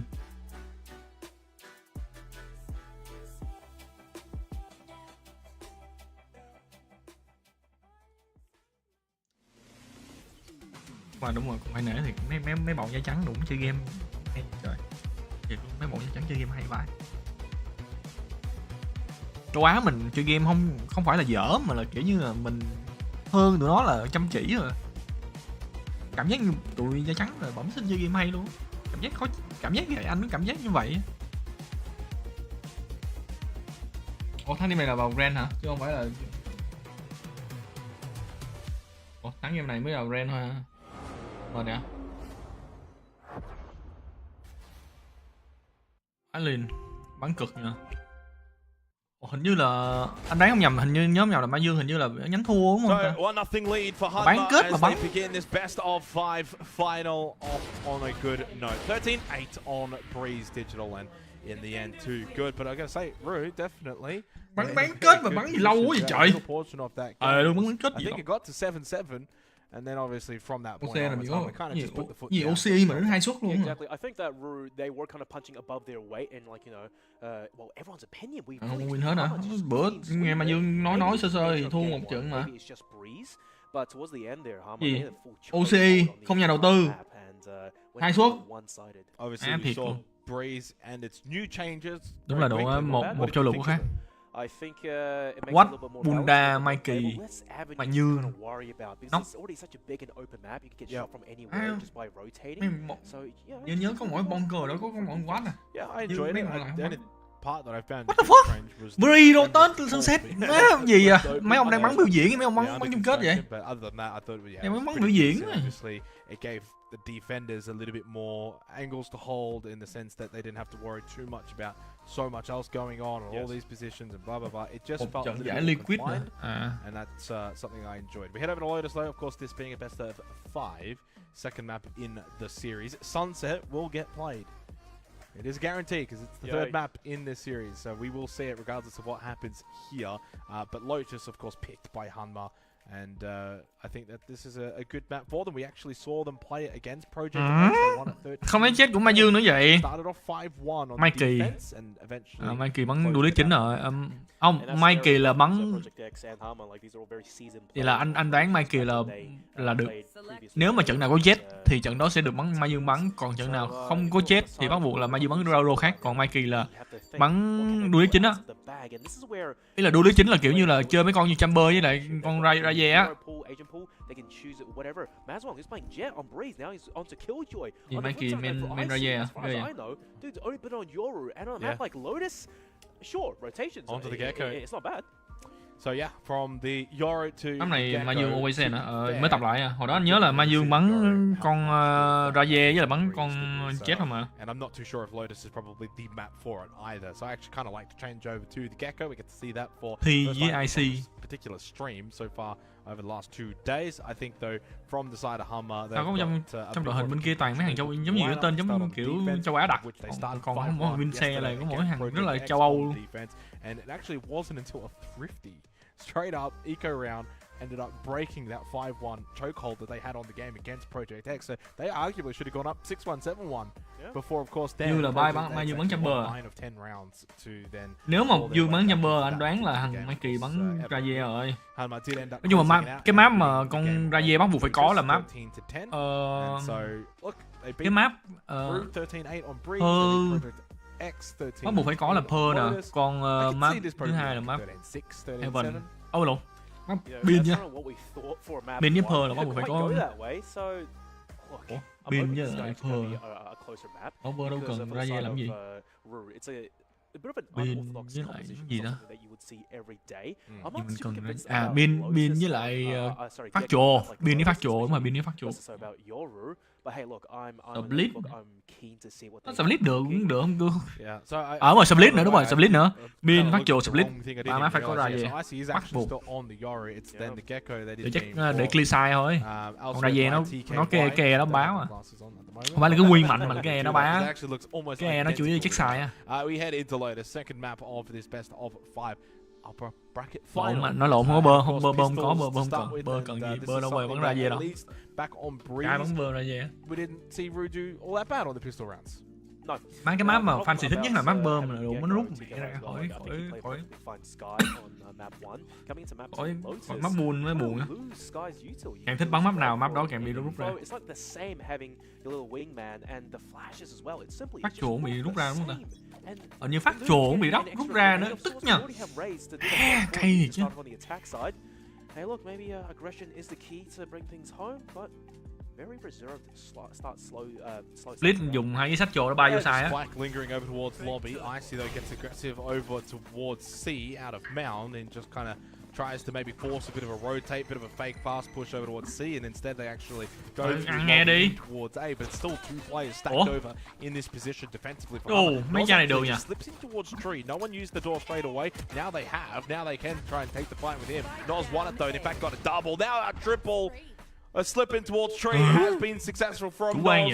And that's the spike down as well at the doorway. And that's going to make it a very difficult round now for Ru to try and salvage. Next one possible, but never say never. I see it's a start. The nade though might just be a little bit punishing for Nos. He's still holding on to the spike for crying out loud, and he went unchecked for so long at the start of that round. Everyone focused on. Cover lẫn nhau hay quá. Quá rồi, làm hết hồn quá. Hơn rồi Watt, cái pha đó nó có giáp. Không chết nữa, không chết Watt rồi.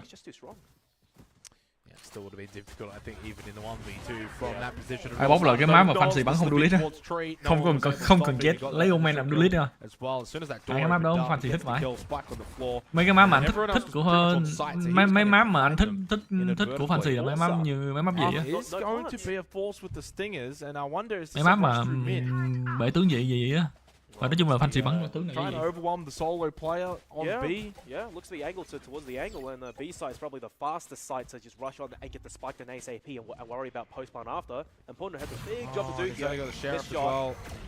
Immediate teleport back, really nicely done from Ponder. And at least Max is in a good position to help out. He's still getting very aggressive straight through the smoke. Icy just does not stop the sting, and he gets the kill onto Maz. And they'll be very much aware that this is a force buy round. Mike with the Bulldog strong. Wang was able to get rid of Nos. Makes it a 4 versus 3. Ôi, vô đầu nhưng mà vô tường. Honda, he's only got the sheriff. He's the one that's very much not got the right weaponry for this matchup. Mike to sneak in back towards B site though. Good for one, couldn't get a second. Tụi kia nãy làm bom đường nên tụi nó phốt bài luôn. Stingers are like that, and not only that, having the Euro fake to start the round up as well. Just so nhớ đặt bom được đó. That's why I really allow him to break into the side. It's kind of run in with full confidence. I really like that strategy, but That was only one Phốt round. luôn á, phốt mà hình như mình nhớ, When hình như it's a không full bơm buy được mà versus ta. buy and things are a little bit easier Ấy on the này side thì of Hanma. tụi này So ủng you have máu technical liều nhiều hơn balls máu that não has nha. been called and utilized hiệu quả. by the side of Hanma at the conclusion 10 điểm. of that round. So the time, of course, has just been delayed ever so slightly. Gives them a bit of time. Nó còn liều cả sort out what thanh xì bắn còn phải kiểu obviously như đặt causing an bơm issue. mới dám A liều really vậy. good opening round. Pistol round one comfortably by Hanma. Noz doing a lot of that work. The second round, though, the force buy, not something that I was probably anticipating to see, because the spike, of course, did not get planted in that pistol round. Had they got the plant down, that's a little bit different. You got the extra credits in the break, but this time they just forced it anyway, and I think they felt that maybe the B site was... If you double stack C and you double stack A, from basically T to B, it's a very short pathway. You can overload that position. Yeah, and usually not many teams decide to sprint over towards B first thing. Huddle up. Anh em mình nói chuyện hỏi đấy. Take B, there's like at least what 3 avenues on defense to kind of reapproach from. So teams, they tend to leave B a little bit less guarded on defense. But this is a gamble though, over towards the A site, and lovely little team huddle on the replay. Yeah, I tell you what, that's big bucks being done by the replay operator. Good stuff. Was up close with the sheriff, got one onto Icy. Over towards the door, Plunder gets aggressive. Well, Wang was already in a good position on the backside of Rubble. Picks up the Vandal. I tell you what, good start to Lotus here for Rue. Force buy into the second round as well, and then now the third round, they've got themselves a 3 versus 1. Maz only with the Sheriff. Don't count him out though. It is a relatively claustrophobic map, especially over towards the B site. Spike planted. We've seen him pop heads. It's just a matter of can he do it without the get out of jail free card that was on Jett. Oh, that's nasty. Just wonder if he made a slight step. As he got into that position, he actually pinged it out. It was either that or it was just pretty much a guess. Yeah. Only so many angles that you can come from. Pretty much locked down everything else. And so a 2-1 start for Rue. Pretty even spread across the board. Everyone either 3 kills or 2 kills. No one really lagging behind. So Bulldogs and Vandals, full shields as well. Lots of money in the bank. A really good start to Lotus for them. Despite the fact that they did lose the pistol round, the force buy round has changed things dramatically. Triple half shields, but 4 rifles for the side of Hanma on the defense. Big round coming up. I think the Rue as well, they've realized they can actually go toe-to-toe in terms of like a firepower versus Hanma, so not really afraid to speed up the pace a little bit. Despite being Hanma's map pick as well. They send an Icy's Yoru clone, trying to get a gauge of how many shots there are over towards the C sites, and once again, just slow it down. They understand this is going to be a gun versus gun round. No need to rush in head first. Opened up the door, no one goes through, staying towards Mound. Mike wins the battle against Icy. Throws the paint shells in towards A lobby. No one is there at the moment. They've actually all back towards T. They've left the spike towards Mound though. Maz, tell you what, if he pushes forward, he can actually get control of the spike. Doesn't, just takes the kill, falls back in towards Waterfall, and away he goes. Vince has to collect spike. The other two have to probably find a way in towards a particular site. They actually don't know this, but C is completely vacant. They can actually just rotate straight back with the spike, get an easy plant down. It'll be a 3v5 retake, but it'd still be a plant down. I think they killed your turret as well. It's just within range from the B site, so they will have an idea if anyone tries to push over towards C. Granted, with a Jett smoke, they might not be able to hear it. Oh, sorry, they don't have Jett after all. Anywho, the jig is up. It's going to be C side after all. If they get the spike down, I don't think they'll have much ultimates in terms of holding post plant with the wingman helping out a little bit. Now it's a 3v5, just full-on fist fight. Yeah, triple push from Hall and a double push from Waterfall. No one towards Mound. It is being held at least by Rue. Flashes go out. Same with the Seekers. That one catches TKY. Trade 1 for 1. Of course, the numbers though with Hanma. Until then, maybe Vince finding a double. Could just open things up. 2v3. No, what an Oz. Put an end to the round.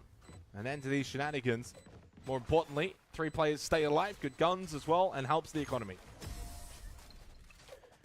Yeah, for Rue though, it's not all lost. They got 2 kills. That's a spike plant. It's something to work with at the very least. And now coming into the round 5, 2 ultimates online. And once again, with the strong economy carrying through, they're not really struggling for cash just yet. Just like map 1, very competitive.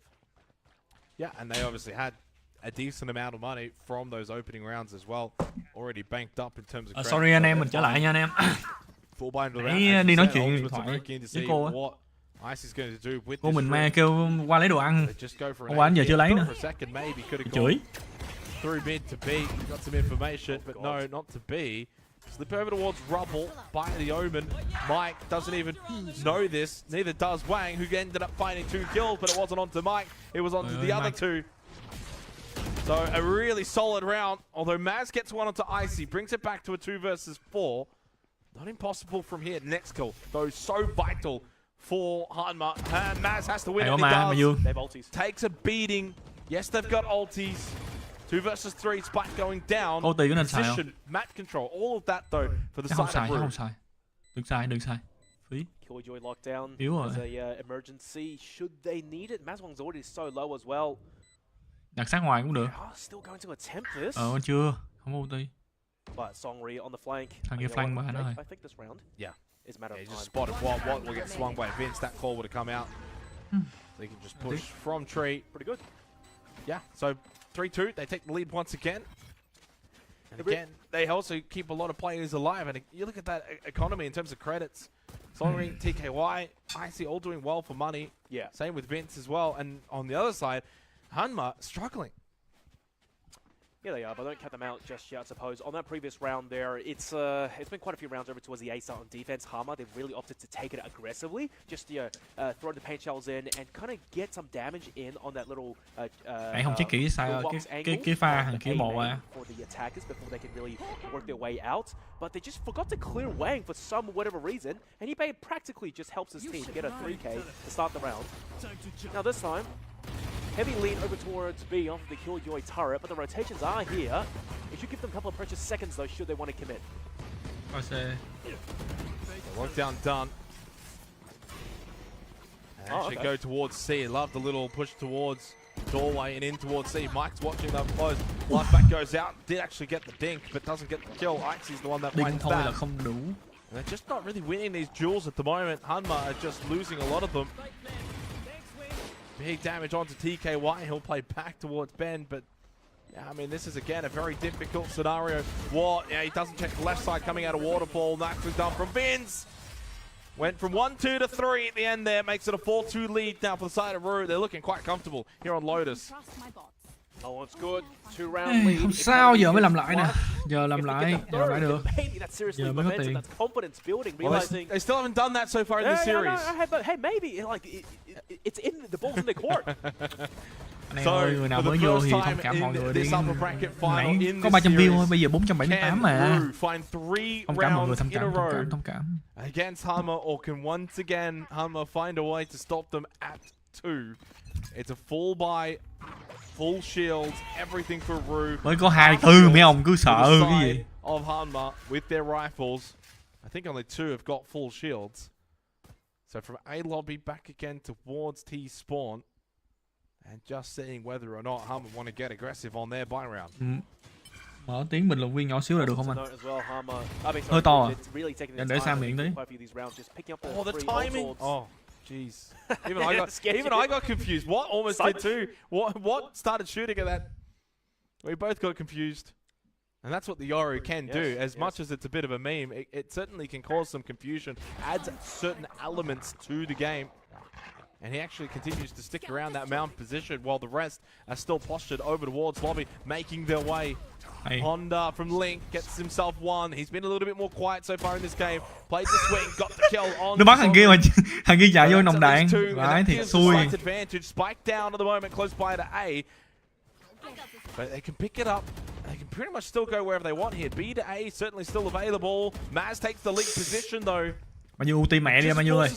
Đừng tiếc, Mazuong luôn đi. Ulti đi để cho nó khỏi vô B. They need to kill Maz as well. If he's alive, all he has to do is just hold on and regroup with his teammates to deploy his ulti for a retake, and that's practically what's going to happen at this point. Sure, they can take the B side, but lockdown. How do you deal with this? Yeah, how do you deal with this lockdown now? Well, Vince can still get the spike down in time and make his way out of this position. Spike down from Vince. 5 seconds left from this. Wang gets the kill onto Maz. Nicely done. Makes it a 3 versus 3 retake. Lockdown will expire. But now the real round begins on the left side of the doorway. What doesn't slip on in? They both just played chicken. Vince with the kill onto Mike. What a kill though from Noz, and what? Just when it felt like the round was slipping away. Vince in the 1v2. He gets one. He can't get the second though. Noz just clutches up on the B side. And no. Đúng là nãy anh không tỏa sáng, bây giờ phải tỏa sáng. Được quá. Oh, it's just the chorus, isn't it? But at the same time, Rue, they damn near had it. The pressure was immense. You could see what he thought. He had the timing down on them, but instead opted to practically not push in that time and moment. Half of the Killjoy lockdown as well. Nãy nói mà như là ulti đi. Tại vì nếu mà ulti á là tụi kia nó sẽ bị thứ nhất bị hoảng, hoặc là vô cố tình phá ulti câu thời gian được, chứ để dành ulti đẩy nó ra thì cũng hơi phí. Chỉ là làm liền để cho tụi nó hoặc là chạy vô kia mà đặt ulti đó, chạy vô bạn.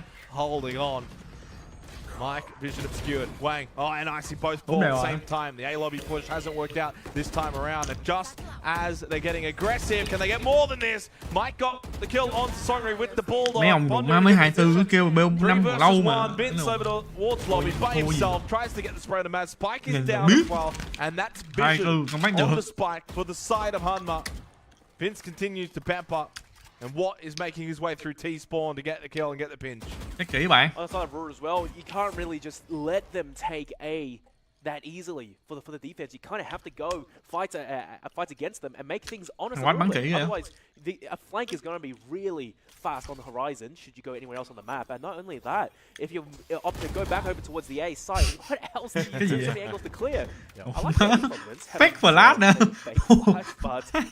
Không phải CS đéo đâu. Not happening at all. That's a big second round to be won. A very aggressive round. Probably one of the first times that we've been able to see Hanma get aggressive on the defense. Try and really posture over for that frontal contact towards A lobby. Ngày mai bắn tiếp. Predator thì ngày mai bắn tiếp. Mai team nó dùng bản B hơi căng. Lazy, bam. Team Layla với lại team anh em không biết Smoke One Way không phải team yếu đâu. Mình dám nói với anh em team Smoke One Way không phải team yếu đâu. They are going to be a little bit more precarious. Mấy tàng anh già không á. Smoke One Way tàng team anh già không ấy. With the judge in hand, IC can get some good information, can get towards the back of A site. Oh, it's free side actually. That spike is going to go down pretty easy peasy, and they have quite a few ultis as well. Should they need to play with post plant, so it's very very doable. And in a sense, I think maybe Hanma might have given them more than they are comfortable with. TKY just momentarily flashed as he pushed in towards A link. Little trade. Yeah, good chip damage onto Punda. He's falling back. IC wants to get into a more close position with that judge in hand. Đã quy vô đó thì lấy ulti bà đi ba. Thế cái gì sợ gì? No one's just making the move. Big stack towards the rope side. Ponda eventually dies out to Vince, and that's really all the pressure that's going to come from the south side of the map. Mike pushes in. They've got the numbers here. Big. It's pure fear, it's pure pressure as well. You kind of had to shoot the rocket out, but couldn't quite get it cocked in time. Doesn't matter. Noz in 1v3, the flicks are good, the digs are good too. Can't quite secure the second kill. Cái cô giữ ulti là khó ăn. It's a really fast round, but at a high cost. Yeah, very expensive round. Cái cô nó sống mẹ. Bạc bơm lên một ulti chạy hết mẹ, dí chết mẹ. It's been so influential. Very important round. The biggest part of it though was the fact that again that dimensional drift able to get them so much information, then so much position off the back of it, so you can beat the Yoru, but it is having a bit more of an impact here on Lotus than what it did on Breeze. And it was just the fact that there was only the one player holding defensively towards rope, no one else in a good position to withstand that attack, to withstand that push. Again, towards lobby. Again, pressure from lobby from the side. Anh em nào bên Úc là biết gà nhen chicken nữa. Một quán ngon, quán Hàn Quốc. Nó biết quay Hàn Quốc không nữa, mà ngon. Đi quán Hàn Quốc. Free aggression over towards A main and get these early round picks. They're going to fight back, and this time as a whole team, they made their way out, and it's we'll have to force Hanma's hand to kind of just take a little bit more map control and maybe play A a little bit more aggressively. But now with the Killjoy lockdown on the horizon, Root, honestly, they are in a good position to bag another. Nó livestream có 63 người coi, mà livestream của Mazuong hết khoảng 518 người coi. IC wants to get a bit of information in towards A link. He did find some, which was nothing. Cả chicken này ngon quá em ơi. They do slow it down through tree though is where the push is coming from. Just got smoked off, so that'll make pushing out of it a little bit difficult. Lockdown is going to be utilized inside a tree. Cái hàng Yuko bên kia có vẻ xài ulti nãy giờ hơi nhiều nhỉ? 2 lần. Yeah, it's so methodical as well coming from Ru. Hard clearing every single angle, playing it as a team, super slow, just making sure all their angles are cleared. But out of nowhere, from the beginning, one frag onto Songley, the trade back is instant. That is a little bit unfortunate though. Showstopper popped. I don't know where Mike can go with it though. Oh, he can barely get out, but he still does get the Showstopper out. The kill onto Wang, Nos able to get another one as well. 3 versus 1, you've got to win this round from this position. Mike, Punda, low, Nos will lead from the front. Gets on it. Can he get it to halfway? He will. They've got to get this player. TKY creeps up. Kill one. No more than that, though. And there will be a defuse. It will be 5-5. Guns as well for Ponder and Mike to collect. And just again holding on is the side of Hanma on the defensive Lotus. It hasn't really been a clean half at all digital, but 2 rounds to go. And they still find themselves in a somewhat good position. And actually, 3 of the last 4 rounds have gone their way. They've been riding the line of like Rocket having a buy for quite a while now. Hồi đó mình không ăn cay được nhưng mà kim chi là món đầu tiên mà mình thích. And even still that round was a half eco. Thì đây kim chi không ăn cay lắm nhưng mà rất là kim chi vậy. It's just so back and forth and so highly competitive. And I gotta say, I like it. Stingers again.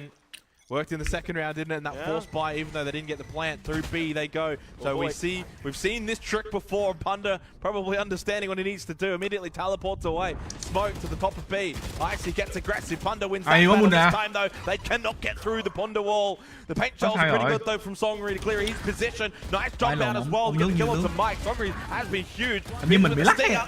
Hình như livestream bị lắc sao? Hình như lướt Only 2 players left alive by the end of it in a very fast and chaotic round, but still a round win nevertheless for Hanma. Cái chỗ nó không kiểu như là mình không cảm giác như là nó bay á mà nó lướt á. Say you give up inside. Say the Stingers manage to get on and get the spike down. What do? Go up against Stingers on that claustrophobic of a site? That's just like a death sentence almost. Yeah, really well played. Hai Dương mua khẩu sinh cái khẩu đó biết để làm gì không anh em? Nghĩa là bay qua Manila.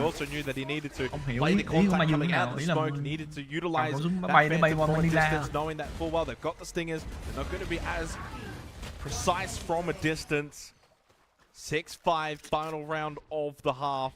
Through Mound. We haven't seen much of Seaside, not since the beginning of the half. Maz holds out towards Ben. That's going to be entertainment. Watt goes down. Good little peek from Maz. Successful onto Icy. And he should then get rid of TKY. That's spike. That's round. That's What the fuck?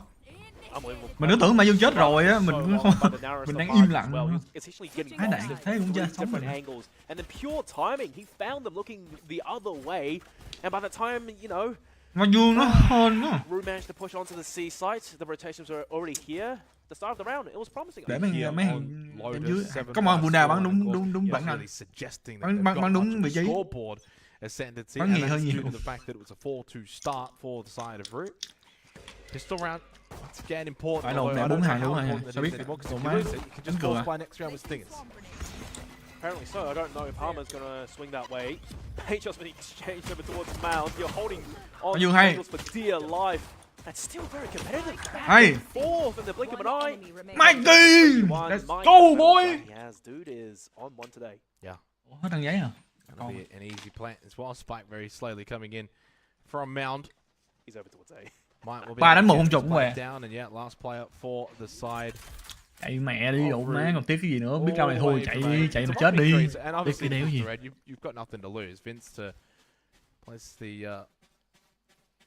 bot towards pillars and makes his way in through Mount. It's actually triple stack towards Hall, and really at this point, as long as they stack together for the side of Hanma, I mean, there's no way he's going to be able to kill 3 players. Hơn round này nó không có trái flash. Không có lẽ fake trái flash nữa, mắc cười nữa. Just about now gives him that pseudo partner to play off of, but that triple swing around the corner. That's deadly. And then they planted for it as well. Thôi. 2-0 Man U. And for the first time in this game, in this map, it's a 3-round lead for Hanma. They've had to work really hard for it, as they evidently did as well on Breeze, winning only 13-8. Ru has been a very competitive opponent in this series. But it just Bọn giấy bắn hay mà, bắn hay cực luôn, gánh GM mà. Anh em nói gì vậy? Bọn giấy bắn hay phải canh. Tôi nói hẳn với anh em luôn, số 1 của răng không phải là chỉ là răng đâu, nó bắn phải hay nó mới được số 1. Mấy ông nào nói không gì, mấy ông nào mà nói là răng không quan trọng nữa, răng trong Valorant nó đàng hoàng lắm. Really sending some rounds. Fonda, that's nice. There it goes. They get a second. Yes, he can. So really handy. Picks up the sheriff. Little upgrade as well. Giống như thằng này là người thích mông mà. Đừng vô. Flash in towards Link. Look away. Songri though. Ball's coming your way. And that can actually go towards B. I think they're just hunting at this point. Yeah.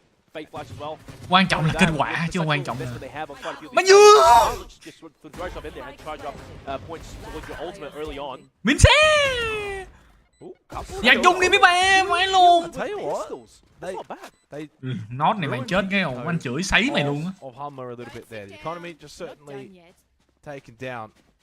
Mà anh em nhìn mấy con tay đi, nhìn mấy con tay 18, 17 tuổi má nhìn nó như kiểu đồ, nó nhìn như kiểu anh mình vậy á, ấy cái đạn thiệt. Dạ phải chửi. Bạn Quỳnh Hoa cũng top 1 Radiant được vậy. Đúng rồi, ai cũng có khả năng top 1 Radiant. Mình tin là như vậy. Có niềm tin và sự cố gắng.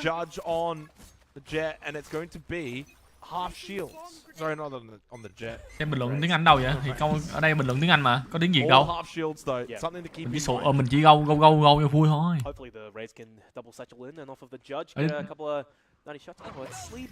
Anh nghĩ môn jett thay thế được Jin không? Không nói trước điều gì.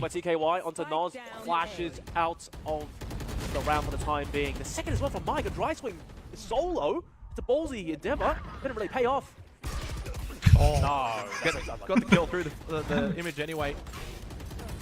Too quick in response makes it a 3 versus 3. Ace still a little bit messy. Wall went up. Win rồi. Through tree they go with the spike there, and very much now fully committing to an ace. Ủa sao anh 3-3 vậy? Có rồi hả? Bunda. Đừng. Nói chung cũng được. The judge is good there as well. You saw that first hit, how much damage he was able to do onto Fonda. Almost gets him to half health, but a very quick reaction. Vậy lúc mình cũng sấy tụi player Mazuong vậy, nhưng mà tụi nó vẫn giết người nên không sấy. I mean, you pretty much have to play this round though. This is meant to be your round. But you've got the economic advantage. Maz gets rid of Vince, who's been the best player in this map at the moment for the side of Root. Mazuong! Also cannot win out either in the 1v3. 10-5, and a pretty firm lead has now been established here on Lotus. Yeah, indeed. Oh dear. That defense was. Munda ra game nào cũng top frag.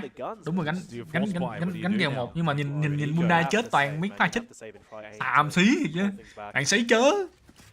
Kiểu như mấy pha với người mình ít khi coi lắm, mà game trước mấy pha với người ít coi. Mà mấy pha chết chớ xem thấy hoài luôn. Bạn này chết. Thôi không có chọc bạn nữa. Để bạn nó out group rồi đấy. Để bạn cứ chill bạn hoài. So as you're saying, it's like, you know, that double eco situation.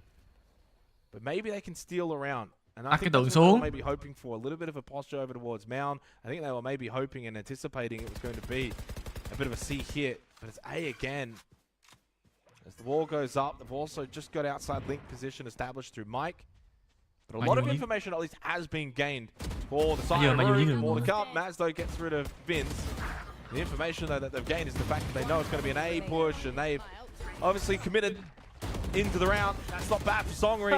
That was always the intention, I think. Anh nói thiệt luôn, thằng Bunda nãy không với được thằng đó xong là nó xác định Mazuong bị căng thẳng luôn, căng thẳng cực luôn, tại vì đồ á nó xa kia quá, nó không biết gì cũng xong đi đâu.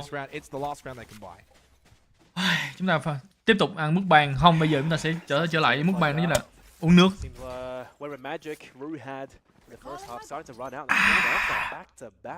Coming from Hanma. Ngon quá, đúng là Coca-Cola. Đi đâu chăng nữa, cục Pepsi tuổi Coca-Cola. Mình khẳng định Pepsi tuổi, không bằng Coca đâu. Obviously a map picked by Rue, but I mean, how much have they really workshopped it? What? Nếu mà không muốn chơi game thì nó mẹ không muốn chơi game đi, đừng phá. Dimensional drift utilized by Icy all the way through. T-spawn. Entertainment over towards lobby onto what? Nicely able to then actually pop You know out what, the Mikey? other side of that rip and get a Mikey, what the fuck? That was handy. Needed that. Only finds the third. Còn Couldn't Mai get Dương, the còn Mai fourth. Dương. Onto Maz, but forces Maz Cảm into ơn a công 1 ty em. versus 3. Thôi khỏi giết được mày So, nào dưới hay. Massive round. Maz has enough time, a minute to go for a little bit of a push back towards Thằng CT kia lấy lại ulti side. rồi. One off of ulti as well. Nó chết hết mẹ, nó Think biết kia CT rồi. anticipating someone to eventually push towards Hall. That someone is Wang. That's the kill. Mai Dương That's làm the được. lockdown. That Cúp has nó, Mai become Dương. available. Em nói em là Not only một he holds his position 'cause now đầu they bếp know. thiên tài He thì gets cúp that tụi kill, nó cho he anh. can go towards A. Yeah. He can go towards B. Mày đi hẳn mẹ He's vô A đi, fully Mai played. Dương. There's enough time. So now they're not quite Đủ sure. mẹ đi, Is bao nhiêu he A đi. really the site that he wants? A đi. Maz playing this perfectly. 1v1. He doesn't Đi A đi. angle. Why would you? Mai Dương. Oh, 11-6 and Maz almost makes it work. Yeah, almost. But then Mai again, Dương không nghe được. they lost that round Không almost nói gì. a 1v3 to potentially get match point. Không But nghe you những gì still anh nói have rồi. by 5. And now you have Mike's ulti guaranteed. 3 ultis with Thì Chrono to play cũng with. nam kỳ với nhau. Yeah. You just rush the site here and just put the lockdown in to play. Người miền Nam nói chuyện với nhau mà. Like almost a ridiculous 3k to give his team a fighting chance. Pepsi Coca So tôi uống như một. Root to breathe. Khi nào Chrono mà- do it again. No. Vince also Nhưng mà anh không hiểu nha. has lockdown Mấy cái quán mấy cái quán của tụi ready to go. tụi Muslim á, tụi nó bán không có Coca nha, tụi nó bán toàn Pepsi mà. Giống như kebab á, mấy cái món kebab HB toàn Coca rồi Pepsi mà. Uống tạm. And it will be the lockdown that has been popped. Is there a response though from Vince? Not at least at the start. Maybe afterwards for a retake potential. Mike gets rid of Songri, who tries to just push through. So the lockdown has been confirmed. B site open. It's theirs. Icy though up close towards that Thôi position cúp now. 12-6. TKY 12-6 hãy nghe tôi. to give another free kill over. Vince can get aggressive from A-Link. He does still have that lockdown and can push them off the site and give a chance of... Oh, the Viper's Pit's been used though now. And put it with the kill onto Wayne. This round is just falling apart though. Slowly, but slowly. No time as well to use the counter lockdown. Nah. Oh, disaster. Viper không được chết. Viper bắt Had to get buộc onto an ASAP. Well, as soon as that Viper's Pit was committed, I don't know if the lockdown was ever going to really change the 12-6 round. tôi Mike đã with the charge, get báo the với kill anh onto em Icy. rồi, anh em phải It's tin 12-6. tôi. It will Cho nó be biết. map point. Thề luôn con ăn Viper mà bật ulti lên là đủ má đéo nào dám vô để biết chuyện nó đứng đầu. Đứng bú là xua mà. But very much taking a commanding lead going into Sunset. Vince will get one exit frag onto what? Nods will also lose his life. Đúng rồi, uống Pepsi. Actually, the defenders. Uống Coca đã quá Pepsi Only ơi. players left standing by the end of it. Tôi là người yêu Coca không? Pepsi chỉ là vật, It's only 6 rounds to go. chỉ là gọi là vật bị thay thế không? Khi nào không có tôi mới uống Pepsi thôi. Chứ tôi luôn trung thành với Coca không? Coca number one. They still have a decent Pepsi number zero. Không nói thiệt luôn, nếu mà anh em uống Coca zero với lại Pepsi zero Crazy. I mean, I guess phải cả chữ lost luôn. bonus things, Pepsi zero uống dở vãi. scrape together these buys, these rounds. So Pepsi double Zero judge, uống Icy dở. and Songri. What are they got cooking up here? Again, one more push towards A. Mike gets very aggressive and he gets a lot of position. Ngửa mặt lên trời, hận đời cô As he đối à. catch TKY. Rồi xong. What a posture as well.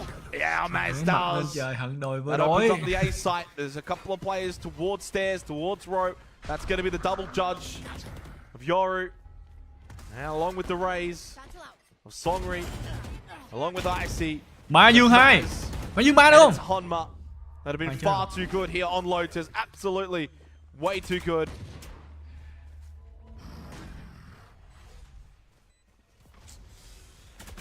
Defender kill into a Thôi. lockdown. Not that Con really đa changes cuối luôn much đấy. coming into the round.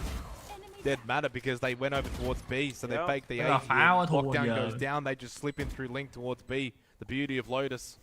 1 versus 3 for Vince. Too many angles to check, too many players that he has to take, and his position is known towards A. Con Tourette làm gì? All Ê eyes bạn. set on his location.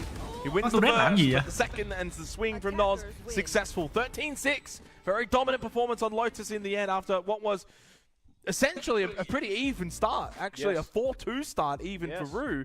In the first 6 rounds, they looked very good. We thought maybe we could be a shock on the cards. The Stingers, the Force Buy in the second round, they looked comfortable. But by the end of it, the team that looked better obviously was Hanma. 13-6, they take a 2-0 lead in this Mỗi lần bắn là lắc hả? upper bracket. Nãy có thấy rồi, tự nhiên rao đang thắng cái tự nhiên cái out game luôn. Ủa Mazuong cái này là chung kết luôn hay là cái này là mới là chung kết ngắn thắng thôi? The main thing that really had me a little bit concerned was Songri, the continuous judge buy up and just trying to double satchel in, trying to hope for something. Only worked once, and was only for 1 kill as well. Didn't end with the round win. So I'm just like, what's going on there in terms of the mental going forward? Yep. Well, most movies end in a bang. Some end with a beautiful sunset. Guess what? This movie might just end with a beautiful sunset. That's where we head for our third map after the break.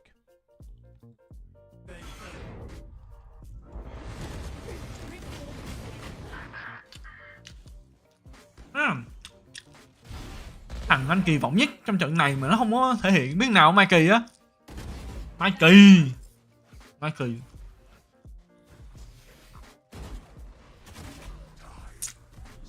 Không, mình nhìn Mai Kỳ bắn camper thấy hay hơn. Kiểu không bắn láo à.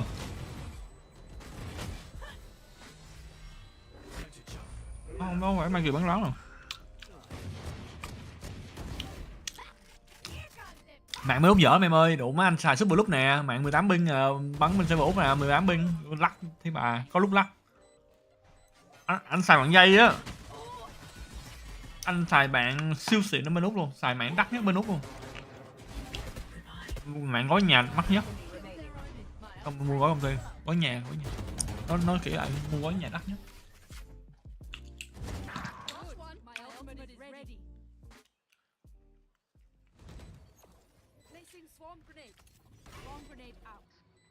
Anh với Khuê mình mang kỳ game này thôi em.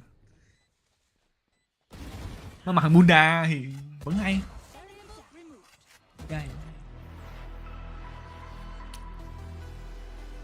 Map cái gì là Sunset. Sunset mình bắn chết không ta? Sunset hình như khả năng của bắn chết cũng được, tại vì có mid mà. Sunset bắn chết cũng được.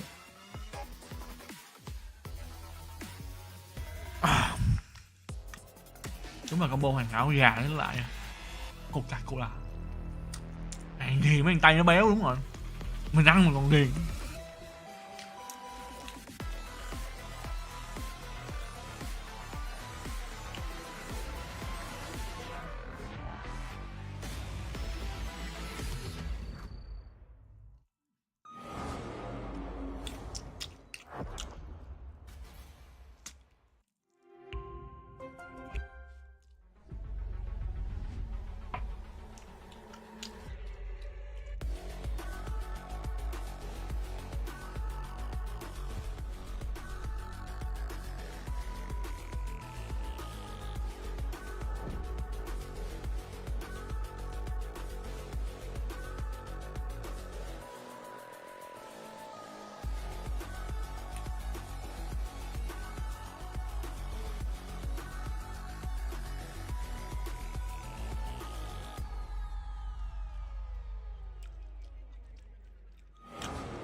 Map Sunset mình sẽ không bình luận tại vì mình cũng mới chơi được 1-2 game mà.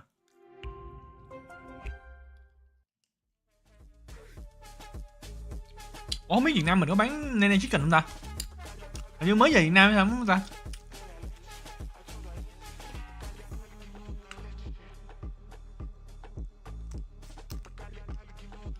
Anh muốn em bắn cái gì hả? Cái gì cũng được. Bắn camper đi, cho chủ động đi, bắn chủ động đi, đừng bắn bị động quá. Đi trước khi đi Philippines thì em Mazuong nên nhớ là em phải gặp anh một lần trước khi qua nha. Nhớ qua bên Melbourne qua nhà anh chơi nha. Qua nấu ăn cho ăn. Qua đây anh nấu cho ăn. Hình như Melbourne. Melbourne Sydney chỗ nào bay tiện hơn ta? Bay qua Manila hình như là Sydney à.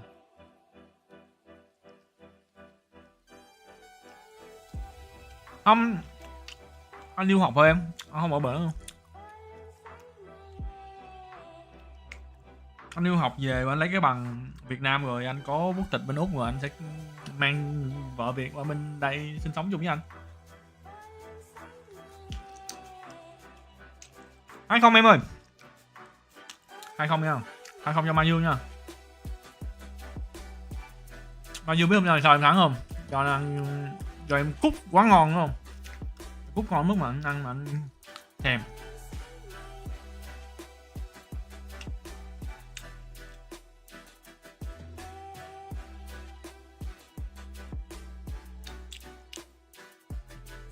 Không, anh không thể để fancy. Anh đứng đầu fancy thôi.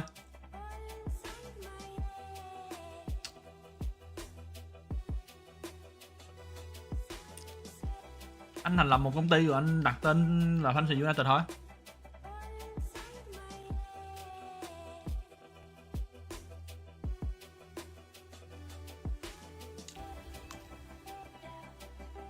Cái gì? Mazuong 2 map là MVP à? What the fuck? Chắc là vậy.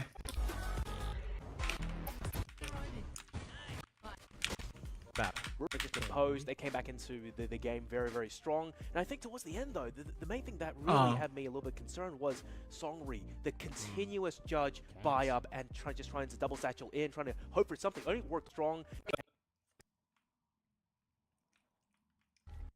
Mike gets very aggressive and he gets a lot of position towards. Hết rồi.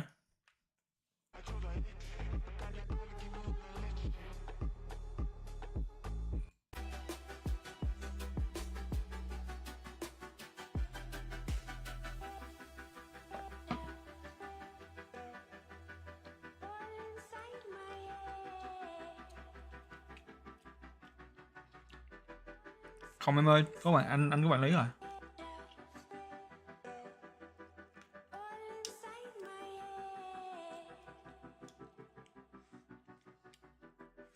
Anh đang cần tuyển một người cộng tác viên chuyên gọi là lên mạng cà khịa không? Giống anh đúng không? Anh là người rất thích cà khịa.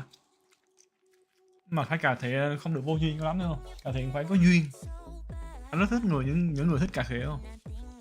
Cà khịa nha, chứ không phải là đi chửi nhau nha. Cà khịa nói ra những câu thâm thúy gây mất lòng người. Này báo danh đi. Đang 2-0. Mấy ba vô, mấy ba like chưa? Bây giờ anh em nào chưa like tôi không tiết lộ kết quả. Anh em cũng không tiết lộ kết quả cho những người mới vô nha.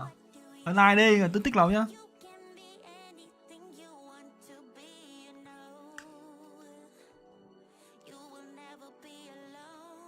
Sách nước cho Fanpage làm cái gì? Trời ơi mấy ông ơi. Thiệt ra anh em mà gặp tôi với team Fanpage ngoài á, anh em muốn bắt tay hay ôm ấp gì cứ nói tôi một tiếng. Thằng Fanpage nào mà không nghe tôi chửi. Anh em thấy muốn chức quyền cao không? Hồi đó có 2 bạn fan mà 2 bạn muốn chụp hình với tôi đúng không? Mà ngại, tôi nói không gì hết. Vô đây chụp hình. Vô đây đi. Ngại cái gì? Anh kêu mấy team Fanpage bỏ hết ba lô xuống chụp hình với bạn. Không có nịnh bợ gì, không có khó gì á, vô chụp. Thôi em mà xin slot với nhà gì, ủa má kêu em về Việt Nam cũng không chịu về nữa, anh cho em vô bắn chính luôn á. Anh cho Mazuong vô bắn chính.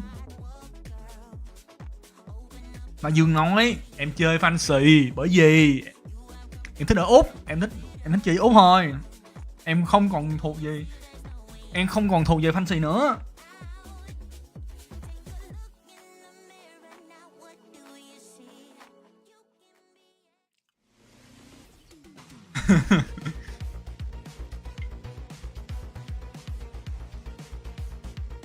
Nói chung mà đi làm mà bị sếp chửi bình thường em làm đúng không ai chửi em á.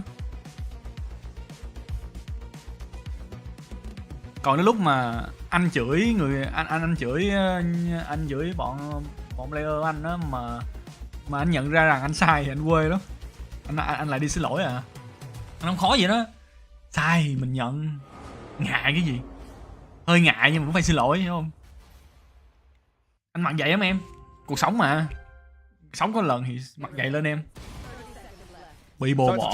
Không buồn. Có người yêu mới. Không buồn. Vô địch Việt Nam. Không buồn. Bay về nước. Không buồn. Tiếp tục vô địch. Không buồn. Không vui không buồn vậy đó, cứ bình thường thôi. cuộc sống mà. Oh dear, look, Sunset, the Mình làm, newest mình map cố gắng cái gì for mình Valorant, cũng thấy thành how công thôi. well practiced that Nhưng mà these nhờ two có teams will soon find out. But a reverse sweep for Ruri, that's going to be a tall mountain to climb. A threat map 1 and map 2, they've had their moments. They've made things competitive. Mazuong là số Mazuong có số 13-8 to Số gì? 13-6, so số nhà nghèo nên được tuyển thẳng, được điểm cộng, được tuyển thẳng luôn. Học sinh giỏi cấp quốc gia, số hộ nghèo, ba bích đi thẳng luôn, vô thẳng banh xì, không phải try out gì.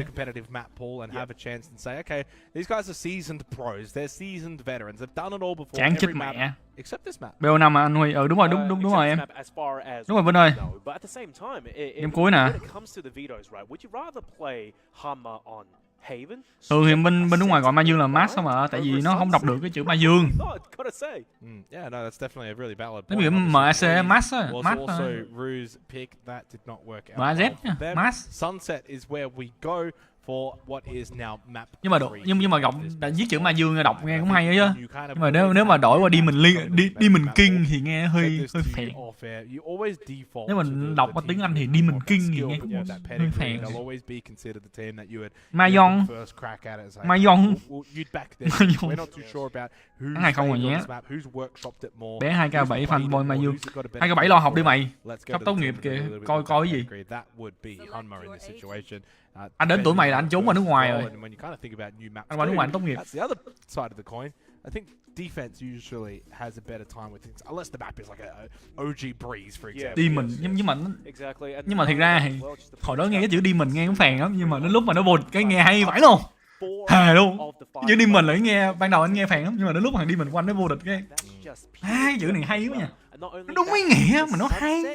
Hay vậy chữ. Mới học về à? Nhưng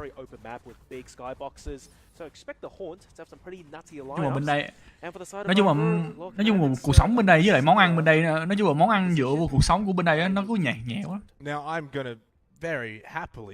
Nói chung là món ăn ngon thì chạy vô khu Việt Nam thôi. Nói chung tại vì bên Úc á, mình ở khu Việt Nam á, nên ăn đồ Việt Nam quen rồi. Đến lúc mà ăn McDonald's mẹ ăn như cái nào như hạt vậy. Nói chung mà McDonald's bên Việt Nam, McDonald's bên đây ngon hơn Việt Nam nhiều. Việt Nam thì mất khỏi nói chắc không thể ăn 2 lần dở vãi cả chừng. Mình ăn cái loại xịn nhất á. Đi theo dạng vua học bổng anh. Học bổng toàn phần em. Từ Ba Má, học bổng toàn phần từ Ba Má. Được có 20% từ nhà trường thôi, còn lại thì 100%, 80% còn lại của Ba Má.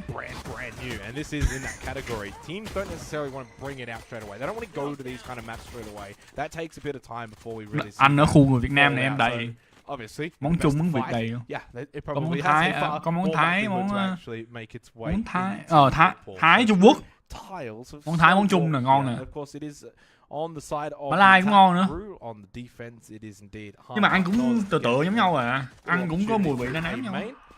And it's a very classical map in my mind, a really good mid-presence control. You've got the two sites pretty well split, with really in terms of rotations between the sites being quite limited to either mid or CT. Main issue with Sunset, as far as I can tell as well, it's just the drastic changes in elevation everywhere. That makes standard swings and angle holding just that much more difficult, regardless of defense. Đồ ăn nhanh Việt Nam dở hả? Không, đồ ăn Việt Nam đâu dở đâu. Đồ ăn nói chung là mấy cái món mấy cái kiểu như là đồ ăn nhanh ở bên Úc nó ăn dở lắm. Kiểu như McDonald's kiểu ăn được thôi chứ không gọi là ngon. Nếu mà muốn ăn đồ ăn ngon thật á thì phải đi ăn đồ Việt. Đồ Việt, đồ Trung, đồ Hàn với lại đồ Thái. Nói chung là mấy món châu Á ngon hết. Món nào cũng châu Á ngon hết. Còn mấy cái gì ăn nhanh thì dở ẹt. Nhưng mà bên đây mình chỉ phê bình có đúng một cái thôi, đó chính là cơm tấm. Mẹ cơm tấm bên đây ăn nước mắm pha vãi cả trường. Nước mắm bên đây thì nước mắm pha. Especially in this round as well, with Hanma being on a really bare bones fight, I wouldn't expect much to come out from them with the classics at that range as well. Có bánh mì ngon mà. Ăn bên đây bánh mì cho nhiều thịt. Ui dồi ôi. Đừng tốn đạn em, một viên. Một viên nữa thôi. Em tốn 300.000 đấy. Tốn 300 đồng đấy. 47 health remaining for him. Right over the pistol. Not bad. 1 versus 2 now for Ponda. They can Thôi, only thôi, one. thôi. Surely not on a complete thrifty. This would be a full thrifty eco. Ponda, maybe util in a 1v1. Một máu. Put that away. No. He can't get it. He can't get the rifle. Oh, Got he it. can. He Yeah, can. he had enough time. Not only that as well, off of the util Wang, he was literally a shot away from death. Punda made that almost so very doable with the classic Đồ auto ăn guns. nhanh, kiểu mấy món đồ ăn nhanh Việt Nam thì ngon mà. Nhưng mà ý là anh đang nói mấy cái món mà kiểu cửa hàng lớn, kiểu McDonald's kiểu dở lắm. À đúng rồi, anh em theo anh em nghĩ KFC với lại Lotteria nào ngon hơn? Với mình là Lotteria ngon hơn hẳn. KFC bên đây ăn gì? KFC bên Úc thì ngon. KFC ở Việt Nam dở. Ăn cảm giác như là nó không có giòn mà nó kiểu như mỗi lần mình ăn nó hâm lại cho mình ăn á. Hết Mazuong đi giờ đến hàng kia bị điếc luôn đấy. Chơi BB cũng ngon. Nói chung là do bên Lotte cho Libby nó có cái sốt S á, cái sốt chua chua ngọt ngọt. Very ngon. Sốt ngon vết. Ngon vãi cả chua. After losing the pistol round, they then won that second round with the force by stingers through pillars in towards B. Seeing some of the highlights from Breeze, which was of course our first map in this series. It was close. You can see it. Thôi giờ đang ngồi chờ đợi anh em muốn hỏi gì hỏi đi. It was a very competitive map. KFC nói chung là KFC bên Việt Nam bán cái đéo này mà.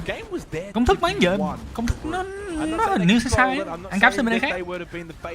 KFC bên đây khác hoàn toàn. The opening statements, opening map as well, it's all very important for your confidence and setting the tone for the entire series. Ông dở, mình nói dở hơn, mình đơn giản lắm, mình là người ăn đơn giản lắm, mình ăn cái gì cũng ăn được hết, mà mình thấy cái gì dở mình chê dở. Mình không có kiểu như chê món này ngon cửa. Mình nói thiệt với anh em luôn, đủ mới đi ăn phở bên đây ăn mấy bác còn khen chỗ này ngon hơn chỗ này, chỗ kia ăn ngon hơn chỗ kia tôi, đủ mới ăn chỗ nào đủ mới gia vị chê nhau hết.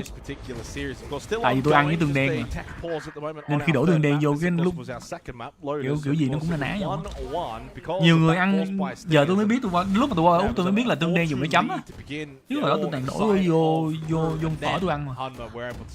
Mà sau này tôi qua bên Úc tôi còn có một ông anh ông chỉ tôi cách ăn thêm một cái kiểu tương đen nữa, đó chính là ăn bún bò tương đen.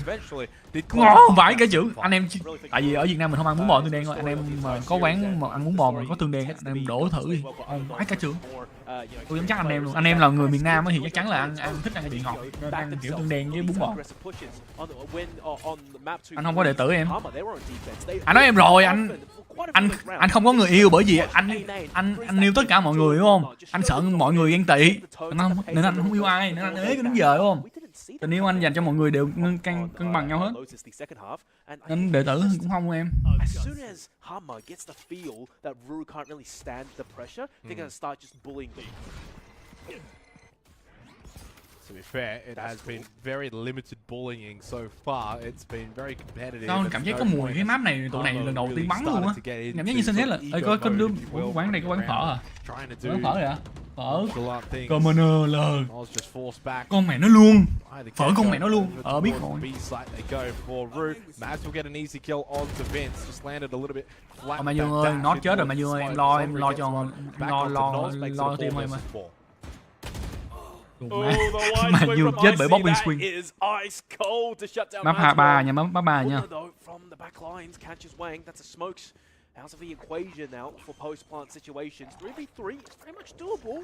You see how they tackle the retake. Hình như là vậy á, hình như cái tương đen đó là tương đen để chấm tôm viên á. Chấm viên hay sao á, đúng rồi, hình như là cái tương đen đó đó. Icy's low. But the wall bang confirms the kill. 1 versus 1. And it pretty easily won in the end though by TKY on the chamber. Able to close that one out. Anh không có map này bây giờ. Anh cũng đâu có giải nhiều đâu. For the first time in this series, thời gian đi làm làm nhiều việc quá nên không có thời gian coi. Map này cũng lâu mới thấy rồi. Có bắn qua rồi. Theo anh map này theo anh thì map này map công. Theo anh chơi thì anh thấy map này map công mạnh. Tại nhiều vị trí quá. The one was either Breeze or Sunset. So far, it's starting well here on Sunset. Probably don't want to get ahead of ourselves. Lại thêm cái câu nói này cúp rồi, có gì đâu mà cúp. Come out, aggression on the defense now from the side. Khi nào đến 12 tôi just chưa don't want cúp. to give up as much map control this time. Vince though through main, very nicely done onto Noz, and again. Mấy ông này mới bắn, hình như là mấy ông này hình như lần đầu tiên bắn map này sao cảm giác mới chơi cái này đầu sao? Out TKY. And despite the stingers and despite having some extra weaponry in the round, it's not going to go their way. Not bad there from Mike up close. That's where you want that stinger to do its work. You can obviously get a little upgrade down to the Vandal. Only 6 bullets. Hasn't reloaded. Maz not bad too. 2 versus 2. Winnerbot. Spike only has just gone down. Doesn't need to reload. 6 bullets down to 3. 3's maybe all that he needs. Icy. In a 1 versus 2, Mike still hasn't reloaded. I hope it doesn't end up being a situation where he's completely unaware. Pings out. Luckily, that Maz has come along with a Vandal. Taps it. Icy doesn't move. Stone Cold. Nice swing onto Maz. Up close. It's only the 3 bullets, though. He runs out. The pistol? No, he commits as well. Icy. Oh, man. The hero for the previous 2 rounds. 4K in the previous, and a clutch coming into this to pull his team out of the mud. Man's really stepped up on your coming into Sunset. Mobbing what? Never really mobbing. What nguyên một đường dài ông bắn hụt á. Otherwise that can't happen. That was a dangerous round. The Hanma, despite the force up, they genuinely had a pathway to bring things back. So 4-0 start, and they're looking quite good here, Ru, and I think starting to put together a lot of the good things that they've done in the first 2 maps. Now kind of putting it all together here on Sunset, attacking into this map. Mỗi lần nghe tiếng con Yoru bọn They tin honestly sợ. look like they know what they're doing. They look actually quite comfortable for how new this map is. Dimensional drift utilized, and very good work to get rid of Punda. Sentinel used now. Pince as well through lobby, able to get a freebie onto Mike, who just kind of goes wandering, gets caught. Down to 2 versus 4. Thank you, 2v3.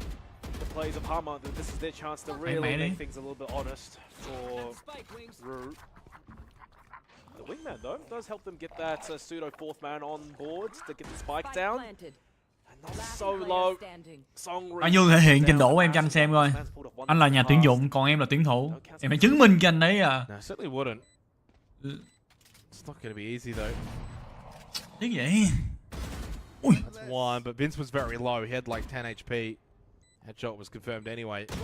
It's not bad though. Songri was full health. 3 in the round. Now to Wombo. V1. Chamber v Chamber. Tap early. Không biết. TKY comes around the corner from the backside, and that just screams maybe map knowledge. Tiếc quá mà Understanding Dương sort of ơi. where TKY can and might push from. Làm Not 4 looking là the chưa right đủ. direction. It's a 5-0 start. Là 3 không? I just wonder if this Làm is 3 muốn là chưa turning đủ. into a situation where Hanma just look at this and say, you know what? Do we just give this map up? Not saying right now, but how much do you really put into this? Oh, I think maybe by the time Ru reaches almost double digits, that's when Hanma should really start sweating. But right now, it might genuinely be just pure map diff, despite Hanma having a pure aim advantage and just skill diff. At the end of the day, you still have to know the map at least a little bit more. Now, Vince Blades popped. That's a nice angle. Missed shots coming up from the scrappy buy that Hanma has. Wow. And catches Punda. They know something. They've been cooking. I mean, just when it's working, it's working. And you can see it there with that push through from Vince with the Blade Storm. Nice to get the kill on the mic. Well, this one's turning into an absolute slaughter here on Sunset. It'll be 6-0, which is a staggering start. On any of the maps that we've played so far in this best of 5, we've never seen either of these 2 teams have dominance to this extent. Yep, indeed. With the scrappy, Mazuong's gonna sit in there. Oh dear, he's getting chipped down as well, but all rests on the shoulders of Watt. They probably realize that he's going to go for the gun at the end of the day. He does grab it. That's confirmed intel. Icy's ended with a 3K, and the most dangerous thing is we've seen him really show off the Yoru tech in the Dimensional Drift, and that's such a big buff for Yoru as well. While in the ulti, you can still put down your other abilities, your TPs, your clones as well. Just gives you a little bit more room to work with, and it's starting to kind of work coming into Map 3 Sunset. It happened earlier on when you chase up that fade. And the mind games might just be starting to set in. Huge blow to Hanma's confidence as well, going down 0-6 on map 3. And the biggest thing as well, 6 attacking rounds is the bigger factor for me. I mean, a lot of these rounds have just been kind of 5-stack death ball, trying to overwhelm certain positions, but you know, typically you'll always see defense is a bit more likely of the two sides to kind of break these kind of streaks, because you could just hold a couple of angles, get a couple of kills, but they're really struggling. They're just kind of giving up sight. There's no one actually on B in that situation. In this round right now, there was not a single player on the site of B. Ôi, ngồi game khác anh em ơi. That's a buy round. That's a flawless buy round. Làm lại. They had too much presence. Map mới chưa quen. No one sitting on B. Straight through main. Easy site control. And then you kind of just mấy ông ơi, đủ thắng làm vua thua làm giặc. Toxic thì không quan trọng không? Trước giờ cuộc đời là vậy, thắng làm vua thua làm giặc. Người thua không có được quyền kẻ khổ. Kẻ thua hoặc là quên lộn, kẻ thắng là kẻ định đoạn đúng không? Luôn luôn cuộc đời là vậy đúng không?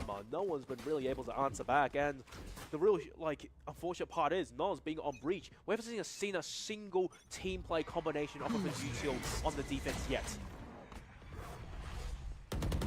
Well, this is turning into a speedrun territory now, isn't it? Which, I mean, if there was a world, if I had said to you, Digital, coming into this game, it's going to be a 7-0 start, which team starts 7? Probably, honestly, probably. Yeah. Well, they're finally getting a little bit to go their way in this particular round. The speed run might just get stalled out. Icy, though, makes it as 2 versus 3, and the raise is low as well. Side Hanma. Oh, the shot is a little off, but he does get the kill Cảm giác như thằng kia anyway. vừa đúng lúc né. Doesn't matter how you start, it's about how you finish, and he finished strong there. Thằng kia nó né đúng lúc thiệt luôn, nó xài chiêu né đúng lúc thiệt luôn chứ. Round in this half. Thằng này cứ giác bài thứ 6 hay sao? Nhìn là thấy. Could they make a little run themselves? If they can get it back to 4-8 or 5-7, it suddenly doesn't look so bad. So there's enough. There's enough rounds still left in this half that they can kind of claw it back. Yes. But they just can't get into a situation though where this ends up being 1-for-1 from here on out. It needs to be a good 3-4 rounds in a row. Yeah, and with Hanma as well, their economy, sure they do have a loss bonus. Well, not anymore. At the same time, off of a single loss, they're complete flat broke again. And for the side of Ru, they're just full on. Cái pha nãy thằng đó nó không phải bắn chớ mà lại xui. Potentially for the rest of the entire half at this rate. One thing I do want to say though, I think it may be Hanma waiting for the second half off of the breach. There's not much they can do. Can't keep waiting though. You need rounds in the first half. What? Oh, as the smoke dissipates, he gets the kill onto Wang. So 4-on-2. You would imagine from here, this round just about confirmed. Towards B main is where they linger with the spike. Icy with a big kill onto Maz again, making this Yoru work. But Punda gets the kill. No more Yoru. TKY's position is known, and that's an operated pickup. Good little upgrade from the Bulldog to an op. That's a good little 2 rounds now from the side of Hanma. Dạy cho em. 3 rounds to go in the half. If they can make it 5-7 on a map like Sunset, okay, you're not going to count them out. That's pretty much even Stevens at that point. And to note as well, I think the main thing that really changed Hanma in these past 2 rounds. Hãy chổi vậy. They're just more eager to take the fights. They're Mấy kỳ đâu rồi, mấy kỳ top 2 cũng được. Not letting Ru pull off whatever sneaky strat they have. Just swing them. Just get that first pick and then just hold your angles. Don't worry about it. Peeks out B main, shoulder peek, teleport back with a bit of intel, and they're going fast once again. It was actually a quad stack towards A on the defense of Hanma, so you want to be aggressive. Đúng này vẫn vậy well, you're not there, you're not in the right spot. Really nicely done. Server này chỉ có server Sydney không server khác. 5 retake. Certainly a lot better, and they've got the ultimates as well that they can commit into the round. I feel like the first kill is going to be so crucial. Rolling Thunder, thrown out. Icy gets caught by left side, holding, cut out bins, trigger discipline, no, but he gets the kills anyway. Triple kill alongside with Wang. Committed the Rolling Thunder, they pushed through, but again, map knowledge not quite there. Didn't clear the left side portion of the map on B side. Nice kill from Watt, 2-3. That spike, though, has been ticking away, and TKY coming in from behind. TKY again going on walkabout for the backstab to end the round. 2 ultimates committed for an attempted retake. Not only that as well, Wang, as Omen in that little corner there, when he used his From the Shadows TP, it was faked as well. He was just biding his time, counting down to the very last second before he just wound up where he was in the first place. And of course, not clearing the left angle, that doesn't help either. No, it doesn't happen. Because even if you lose that initial fight, take the fight though, then the player behind probably gets the trade. But instead, then you push through, and you push through far enough then the second player behind you is just in no position to get that trade. Trong tháng 10 này anh Bom với ai thấy anh có qua Sydney really well đó. deserved lead for Root here in our third map of this anh ở best of Melbourne. 5, currently down 2-0. Anh thì đang đến lượt đi thi rồi, không có thời gian đâu mà đi. Mid. Có thời gian đâu mà đi kia. Bottom side of it alongside Vince on the Jett. Ủa mà mấy anh qua Sydney làm gì vậy? Might look to go and get some kind of mid control. Mấy anh đi tham gia sự kiện gì đó. Kept it rather towards just the A and B sites direct. Đó là sự kiện của bên xếp goal ta. Towards the middle portion of the map. IM with the initial shots on the operator. This is a bit messy from both of them though. Here it is, and Vince actually catch Mazuong somewhere somehow.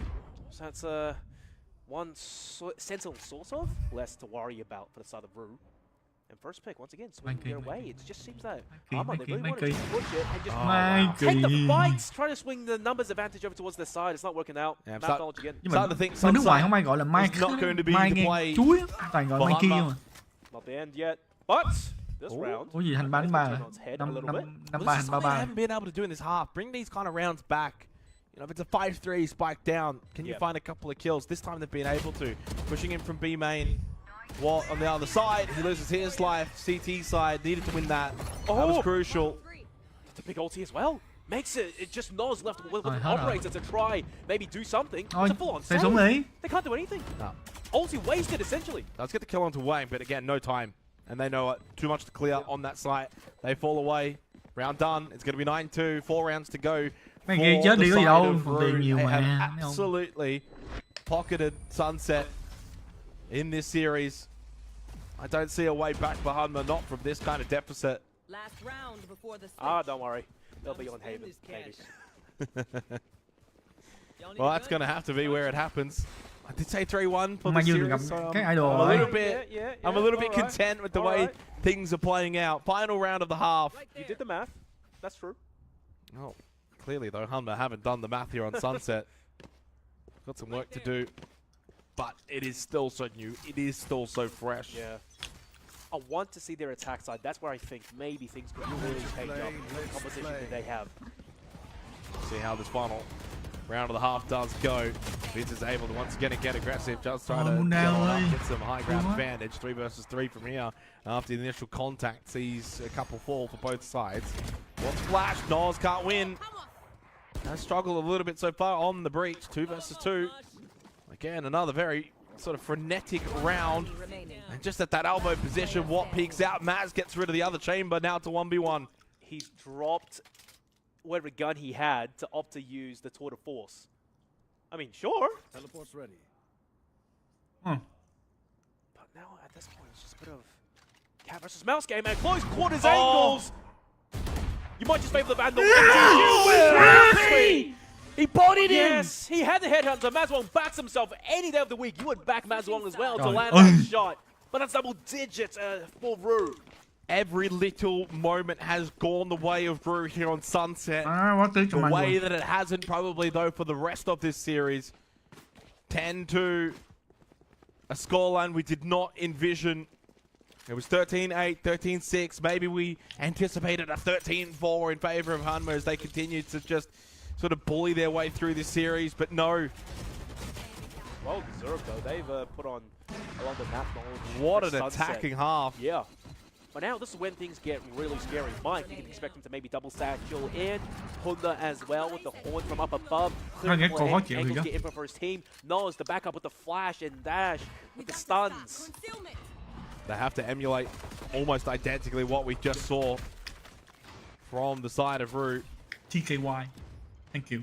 Bit of presence towards the middle portion of the map established for Hanma. TKY, a bit of a battle, gets a bit of help from Zongri. TKY doesn't need the help. Oh, what the fuck? This has turned into an absolute slaughter on Sunset. 4-2 in the round to start the second half. The Old Orb pretty much just irrelevant at this point. Not sure if this game is going to continue much longer. It's about to be 11-2 and probably 12-2 after that. Em nhẹ They'll have to là force 3 thôi. fight. Anh yêu cầu em làm 3 thôi Mazuong. Không cần phải làm máu đâu, làm 3 thôi. For a bit of an A push here to get the spike down for the extra credits to buy into the next round. On the replay there, that is just ridiculous. Mike as well, throwing down the satchels to essentially boop them and fingers crossed, have them Bắn chứ react Hoàng to some of ra. the pistols. Did change the end result. Hoàng bắn hay quá. High ground angle, elevation once again. Mazuong finished off. Indeed, Jakey called it. That's going to be 11-2. Hoàng bắn hay quá Hoàng ơi. Damn as well. That's confidence. That's Hoàng này good. người Việt Nam vãi cái trưởng. Anh cảm giác Hoàng này người Việt. Mental. I'm telling you, in a best of 5 series, mental matters so much. You have to go the distance. It certainly does, and I think as well, to lose in this fashion, You get walloped. you're Bay luôn getting đi, bay luôn absolutely đi, đừng smashed. tiếc. So it's not like Mazuong you've just về lost bay a rồi, close one, Mazuong okay, mua- whatever, 13-8 and 13-6, but then they pulled one back and won something like a Mua 13-10 tô đầu, or whatever. mua thời gian đầu Like, người they trời. are absolutely Tao mua cái dismantling cây this roster tí. of Hanma. Nhầm mua Making cái them look silly, making them look second rate. Of course, more games to be played, and I mean, from here you could probably say they've got enough to get the win. So it'll be 2 more maps required. Obviously, for Rue, they have to win the next 2. 2 hard maps. 2 hard maps, so I don't know if you want to be BMing too much, but it's probably the only option you've got. You may as well try and play into the mind games as they close this out here on Sunset. 3-2 chung cuộc tỷ số chung cuộc tỷ số trận 3-2. Get the dub. Try and maybe. What was Icy doing? I think around the corner, Mazuong might have pulled Icy, put down OG. Quê mà. That's why he just started to go. Quê luôn rồi. Oh no. Má bị nó dụ, má bị mấy ngút dụ. Icy put a question mark in the chat and really sort of just compound the BM. 19-8. The Ori has absolutely. Mazuong bị mấy ngút dụ. Sunset. We'll get a replay. Oh my. Yep. Gotcha. Camera moment for Maz. 12-2. Coi lại ba bị dụ ơi, coi nhìn tội. Hiện dụ của em dụ thiệt chứ. Something, you know? Get the dub. Try and maybe. What was Icy doing? I think around the corner, Mazuong might have thought Icy put. I know if the knife out there is how aggressive you really want to be. It's at 20, a 20 bomb here in a BO5 upper bracket final, and that's the spike down. It's about to be 13-2. The speed run has been all but confirmed. This one's done and over. The curtain has fallen on Hanma here. 13-2. Back to the couch before you even knew it. Wow. Who saw that one coming? Not us, not I, not Trời ơi, you. 10 dụ mắng. 13-2. game It's a 2-1 lead for Hanma in this best of 5 digital, but now, really, this series has been turned on its head. Well, I won't say turn its Nhưng mà head công nhận just coi yet. Hà Phát I ngồi will. nó It's coi going to mất be cười heavy. thiệt. It's going to be Anh split coi to cười finish cũng in chết the luôn. best of 5. Those are tough maps to go up against Hanma. But look, 2-1. 12-2, you'll take that win. Yeah. Take it, you know, on your pride, pin it on your shoulders. Ăn trước đi, cho mày ngủ một game ăn ủi không? You completely, I would say, humiliated them. The one thing I'll say though is you don't get bonus points for winning that good. 13-2. The only thing that comes from that is that mental side of it, right? Yes. So obviously for Hanma, they could look at that and be like, well, not tilted. I don't think you'd be tilted. You're up 2-1 still in the series. In there. But we saw the question mark. Clearly, they weren't too happy with the way that things would have played out on that map. So that's something that has to be taken into account moving forward. We go Haven after this short little break. Hopefully, it's about as short as the game was. Mới 2-1 thôi mà, 2-1 ý là BO5 lận. Mazuong dẫn 2-1. Mazuong 2, đội bạn 1.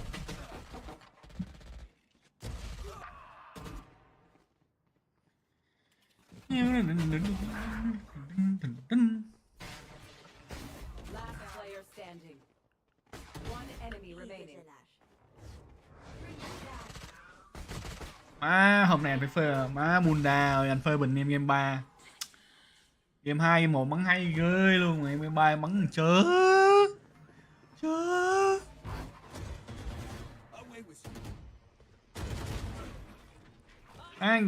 Game 3 ông Mazuong chơi game quay vãi liền. Mazuong bị cu dụ 2 lần luôn, bị đúng một thằng dụ 2 lần.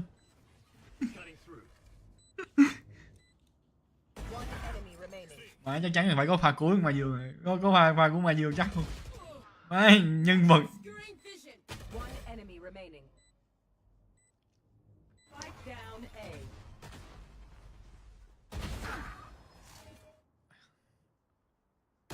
Nóc sao đứng giữa đường? Ông Nóc này hình như không biết không thuộc map.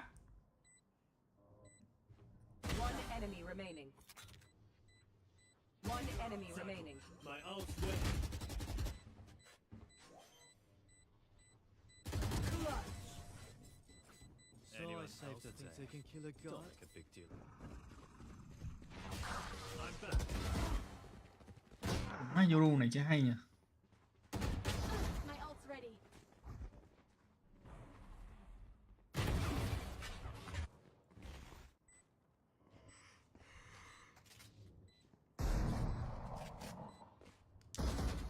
Đấy, mà nhiều pha này bắn hay phải. Coi thích. Em mượn.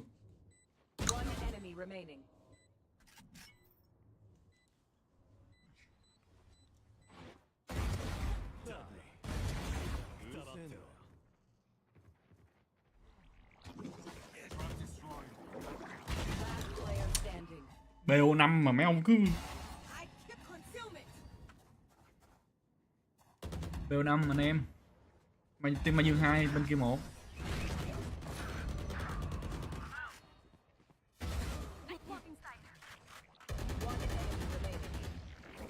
Cái cô nó ulti pha nó đẹp thiệt chứ.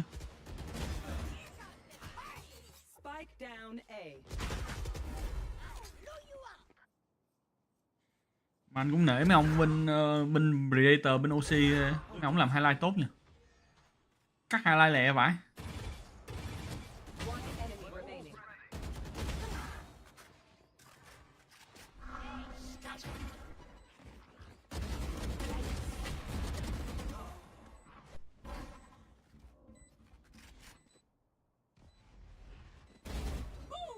Thằng Watt này bắn hay phết.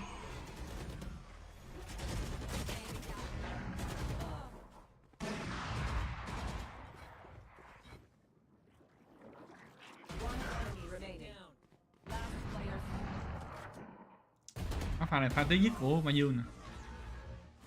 Tiếp.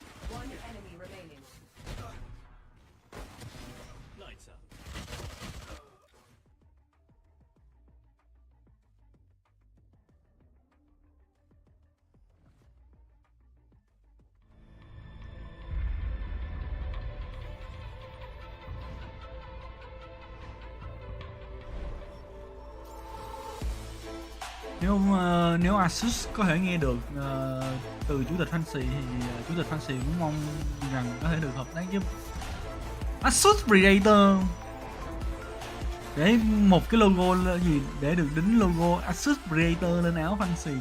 Không biết nó đẹp không nhỉ? Rất đẹp, rất hợp phong cách Fanpage. Mong là Asus có thể bắt tay hợp tác với bên Fanpage nha. Rất mong.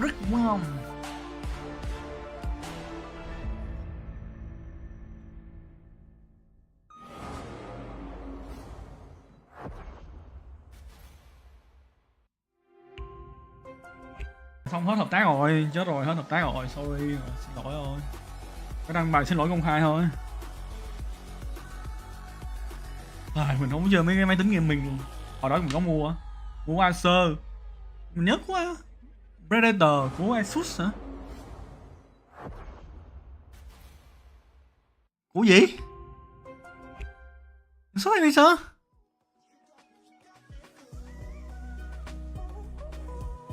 Ông Predator của Asus Acer vậy? Mình nhớ Acer hồi đó làm gì có Predator đâu, hồi đó Acer mình xài là con khác.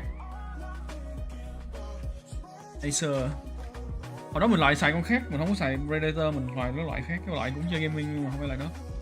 Mình nhớ con Acer của mình là gì?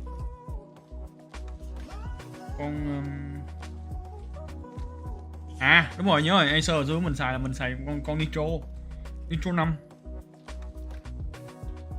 Con cũ rồi, mình mua từ thời mà nó còn mua thời 8080 không nhớ nữa, 780 hay là 708, nói chung mua lâu mà. 56 năm rồi. Có 7 năm gì á? Mua con cũ. Mua con Nitro. Thì nó 21, mà như vẫn 21, mới thua game thôi hả?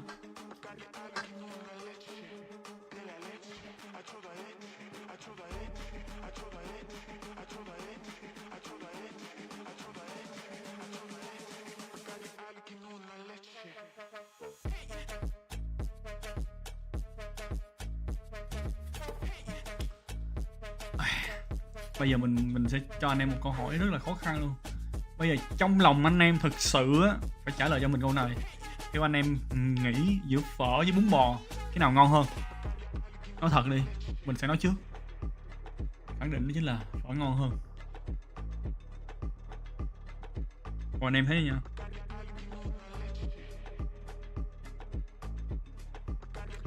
Mẹ, tại nó nói phở với bún bò mày, thằng này thằng kia chôm cơm vô. Phở không thì hệ bún bò, nhưng mà thiệt ra mình không thích ăn bún gì lắm, nhưng mà bún bò ngon thật. Mình không thích ăn bún bò lắm. À đúng rồi, còn bánh canh cũng ngon nữa, nhưng mà không ngon bằng phở vẫn ngon nhất. Ồ má, thêm bằng cơm với bánh mì nữa đồ mẹ. Ủa đang hỏi đủ má ghệ với lại vợ nào ngon hơn đủ má. Ông kia kêu bà hàng sớm. Nó được phát. Đang hỏi vợ với ghệ. Đi trả lời vợ ghệ thôi. Ông đi trả lời bà hàng sớm nó chết rồi. Bún bò kho hả? Bò kho, bún bò kho ăn cũng được, cũng ngon. Nhưng mà thiệt ra thì mình thích ăn bò kho với bánh mì hơn là ăn bún bò kho. Thường mình không thích ăn bún anh Huy ngon nhất. Mày khen anh thì hết buổi đấy. Không đừng khen anh không biết ngại đâu, vậy lắm. Anh luôn tự nhận anh đẹp trai đúng không? Tuy không đẹp nhưng mà độ má được cái là độ má tự tin thì không thua ai. Tự tin thì không thua ai á. The Asia Pacific Predator League, Ru able to get themselves a map, and not just any map, the newest of them all, and in a very dominant fashion. Bắn thử nổi em nội. Digital, does it change the course of his best of bắn là xong rồi. I would like to hope so. Well, that does mean that Jake, regardless, you're either right about your prediction or you'll have your opportunity to be wrong sooner or later. But look, 13-2, man. I think it's the mentality, it's the confidence. You get that underway, and I see as well on Euros. Mình đang còn 3 miếng gà nhưng mà mình thôi mình hết. So hey, who knows? Maybe he's got like something going into Haven. Yeah, I see ended up dropping 20, G-stick. Yeah, something in that particular game, and was very influential on the map itself, and just really opening things up, making a lot of plays happen. That attacking half was very, very dominant. We head to Haven now for our fourth map. Split is there as a decider. Haven với Split. In its name. Split không có min nha. But do we get there? Surely not. Cấm cái gì vậy? Oh, look, statistically, my heart is just telling me we're not going to see split simply because of one reason. I'm going to say mới thua, má dẫn người ta trước 2 game, thua một game, mấy ông kêu gãy là thế nào? Haven down to the very angles and pixels, so I don't really think Ru have much room to maneuver. But in saying that, though, the starting to flex the Haven a little bit. Things are changing up, so hopefully that's a sign of good things to come. Yeah, I mean, Icy though, once again, still on the Yoru. That will never change. One trick. Let him cook. He cooked up an absolute meal over on Sunset. Pin bao nhiêu chưa tập hả? Tưởng pin lại mắc. Chỉ cổ lỗ sĩ bắn dễ hơn nhé. As we know, it's not always the easiest of tasks on Haven. Mazuong cook. Tôi nói cho anh. Nghe không em? Em trong tận đáy lòng của anh với fan không? Kêu tụi nó cook hết. Em thì cook. We'll see what happens. The fourth map of this series, 2-1 lead now for the side of Hanma. If they can take this, they of course take the series 3-1. Otherwise, we head to split to decide who moves forward. All right, Haven.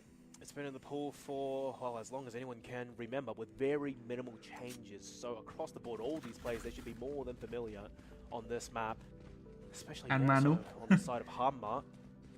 But anywho, Noz has a different team to work with now coming into this. Results may vary, but for the side of Ru, I'm very eager to see perhaps what Icy can do. Ai nói xấu mình vậy? Mấy đang yên lành miệng nào nói xấu. Gì? Yeah, I mean, obviously, I think on the defense first, the onus không có người yêu rồi, chắc chắn là có người nói xấu rồi, chứ không ai nhớ mình nữa. Mình bị đáng ghét. The message that was given to them on Sunset, and that message basically saying that we're not going to back down, and you guys are going to have to earn this. And we saw that question mark from Maz in chat with a bit of a BM as well. One of those rounds, and look, Haven, different map, older map since the OG, isn't it? But now there's confidence and there's momentum on the side of Ru. Can they bring it over to Haven as we can start with the pistol round? It though is indeed a good start for Hanma. That's looking good. I like the initial aggression coming out from Cung! Ru. They tried to bring the fight Cung over, đỡ đau! definitely did not work out in their favor. And even the Đi xe! pushes late round Đi was xe! simply getting Đi xe! leaving only the Đi xe! he plays a route in a 2v4. Đi đi! Seems to be over towards C sites. That's going to be Hanma bringing the spike.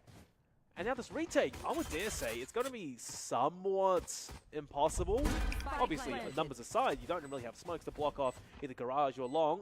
You have to really play off of the sober recon arrow. Người ta nói người nói mà làm được thì quá là bình thường. Bây giờ người ta nói được làm được mới gọi là hay. Perhaps at once. Obviously, the Astra very strong in these situations, being able to pull them off of it. All the numbers as well, firmly with this Hanma roster. I get the freebie, I get the pistol round. Doesn't guarantee them anything. Think back to Lotus, of course, that force by the stick is still in my mind.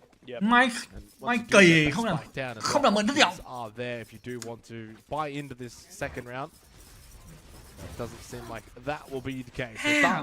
Anh ghét. At least Haven that went a lot better for Hanma than it did over on Sunset. 2-1 cho Mazuong. Are going to be very, very vital on Haven. Very much going to favor the attack here. I don't know if that's mấy ông sung thật chứ đâu có tiền thì không có. Invest their value into this round here, and you know what? Hanma, they're showing them respect, not really going Không đẩy rồi nhìn là biết pedal to the metal to really apply pressure. Xe đi. And just as I say that, Mike, he manages to pick off. Đi mới còn không có Sentinel nữa, qua xe đi. Ủa? Quên nhầm. Có không? Đi nó không có Sentinel luôn á. Đi xe đi. Thằng kia không? Man Chamber. Has brought the Marshal into the round, gets a body shot on mẹ ơi, yếu hài. Throws out the L drone. He's getting peppered though, down to 50 health. Nice. Oh, clear headshot on the Maz. Oh no! Vince goes for more, but he can't find anything else. Bit of body shot damage. Wang to finish it all off. Oh my god! The damage has been done. A single buy on the Marshal. The collat was just a miracle going into his favor. The third kill of the flash as well. Can you believe it, Jake? This is the second time it's happened in this best of 5 series. It's just working out in their favor. I just don't understand. I mean, they've lined up for him, and I guess that's something that C Long can inadvertently do. You're all kind of just falling. Không hiểu luôn, thằng kia nãy giờ bắn người không? Đến lúc cần thì bắn đầu không? Oh my goodness. Xuyên lúc hai thằng. It doesn't even look like it's lined up. Trời ơi, cái pha kia nó lăn mình muốn vô đâu. The economy it shifted again. 2-1, Mazuong 2-1. Over towards the favor of Ru. When you win that second round, anyway, somehow. Mọi người không có trả lời nữa nha, tôi không trả lời đâu. Ông nào hỏi đi số tôi không trả lời đâu. Ideally a lead. Well, this is one thing in this series. Ru has been of the two teams, the one that is able to always get these drifties or get these kind of force buy rounds. We're never really seeing that from Hanma. They're winning the more conventional rounds. The 4 buy rounds, sure. Hanma have been the better in this series. But Ru have been a lot more scrappy. Icy up close, his mic, good flash. The Yoro once again influential, clears out this window in garage position. 4 versus 3 in favor of the defense. I really just want to see what happens in the proper buy versus buy round, but my fear now, kind of a feeling I'm getting is coming into map 4, and especially map 3 onwards, Ru, they're starting to really awaken, get into the groove a little bit. Oh, I see, that's sharp. That's dead on. Gonna make it Recon arrow as well, doesn't even need it. That's the 4th. And I think that's the ulti as well, guaranteed. 3 rounds in for Yoru. Yep, dimensional drift available. So Icy continues to be a very, very important player in this series. The Yoru, as an agent, has been very, very good so far in this best of 5.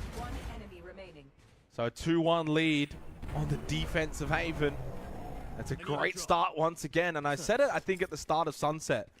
These first 3 rounds of every half that we've seen in this series, that's been Ru's spot. They've been better here. But it's at these more middle points of these rounds and these halves, that's where we see Hanma shine, except on Sunset. Maz trying to force his way through C Long as the entry. Dashes into sight, so they commit. Icy's right behind them though, but he's got the judge. He actually sends through. No, that's a bad idea. I don't know. Yeah, now they know. They know he's behind, but he plays the position in Cubby. Up close, Bunda loses his life. But they've lost too many teammates now. Like this round, at this point, it might as well be done. TP's on the side. They could see it coming from a mile away. I think he had to push himself through that smoke with the judge coming from behind, especially while that smoke was still up. Yep. He had the vision that was obscured. Had it been a little bit more of a angle that was being watched the whole way from top of the side of C towards C long. Different story. Different story. Yep. Either way, big round, and just maybe for the first time, really in the last probably hour or so, Icy makes a mistake. He's human. Kind of. I think as well that was just pure reflex for him to put down the clone. He's been doing that every single time he pops the ulti. He's been so good. Yeah. I don't blame him for it. No. But nonetheless, how could he know? Yeah, I mean, Đâu nãy bên kia smoke rồi nên ông sợ.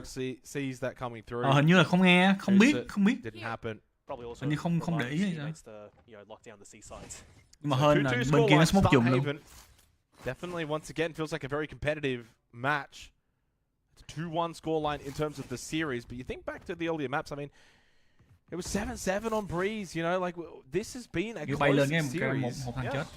Flash onto Vince is confirmed, but he's able to kind of turn away from a position known as... Whoa, that is a beautiful headshot onto Matt. Sit down, Jett on Jett violence. Vandals and Ponder, they're able to push through and get a bit of control of this B site. The spike, though, being rotated back through Garage, so it does mean C could be the play rather than B, especially with that kill onto TKY. They actually give up on the B site and go to C. Doesn't matter. They'll get the plant down, but the kills all come through for the side of Hanma. Nó mới bày lên cái dao vô miệng mà vô luôn. Thằng của em quá bị thằng chết bên kia nó cút. Jake, despite you saying that's rude, they've been starting most of these maps with a pretty hot sprint. At the end of the day, it's a marathon, and it's the pure endurance that we've seen from Hanma and perseverance that really pays off towards the end. Sunset aside. So big moments to be won.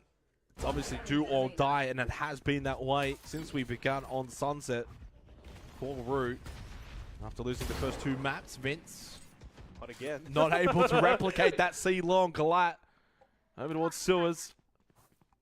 Then misses that initial shot, and his position now known, especially with the Marshal playing on this particular site. Just tucked in though, IC behind the double box. What gets the kill onto Vince?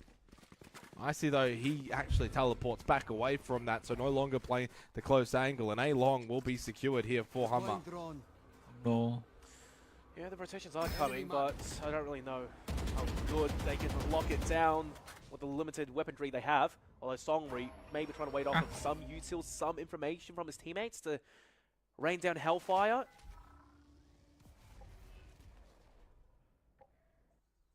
Oh, TKY can actually push in from behind. Bắn cẩn thận. Alarm bot though, but he can catch a shot indeed. Well, he doesn't have to go through. Well, yeah, there is actually a double alarm bot, but you're right. I think once they go into A, then the alarm bot's kind of irrelevant. He can clear it and then eventually push in from behind. Mike gets a kill into IC. Mike's actually in a position to sewer. He can turn around. I don't know why someone just jumped down fully blind without any info. His position is known here. TKY, they know Mike was able to just stay in that sewer position, so he was able to play off his alarm bot. 1 versus 2. They know that TKY is coming in from sewer. Teleports out. Mấy ông này độ má cứ nghĩ team bạn bị điếc. I don't know from TKY with the teleport. Không flash không gì, ba vô như đúng rồi. Dies. And a 1-6 start as well for the Omen. Not ideal for what's been the kind of series where no one's really like bot fragged. Like no one's really had an awful game. TKY, yeah, having a rough start here. But same with Maz, 2-6 on the Jett, especially attacking on Haven. He hasn't quite been able to be all that impactful. Oh, well. So far in the first couple of rounds, it's hard to be when in one of those rounds you instantly get like a collateral. That's true. That is very true. It does not do wonders for your game. Yeah, I'll tell you that. Sometimes I can be a harsh judge. They've all been great. It's been a really fun series to watch. Yep. Very competitive. I know that we said at the start in the sort of pre-show discussion we anticipated Hanma to be the better of the 2 teams, but Rue's been great. Vince able to just sit at the back of the side, but he lost his head immediately to Mike. That's a really hard kill to find, pushing out C long off the Rolling Thunder. Down it though. IC and TKY combined. Beautiful, sprays down C long to find the double kill. Take flight.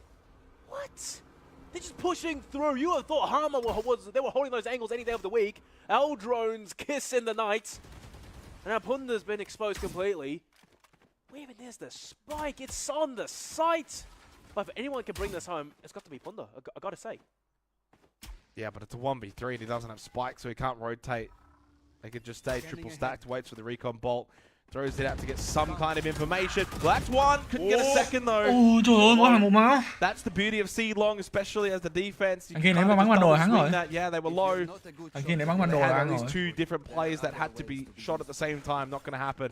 Not even as good as Punda. Bắn 4 rồi, Brim ơi. 3-4, and needed that one, I feel like, after 3 rounds in a row going the way of Hanma. Yeah. Rue just needed a stabilizer. Exactly. Stop the momentum of Hanma. Keep Rue into it. And Icy as well. I don't think he's popped the ultimate yet coming into Haven.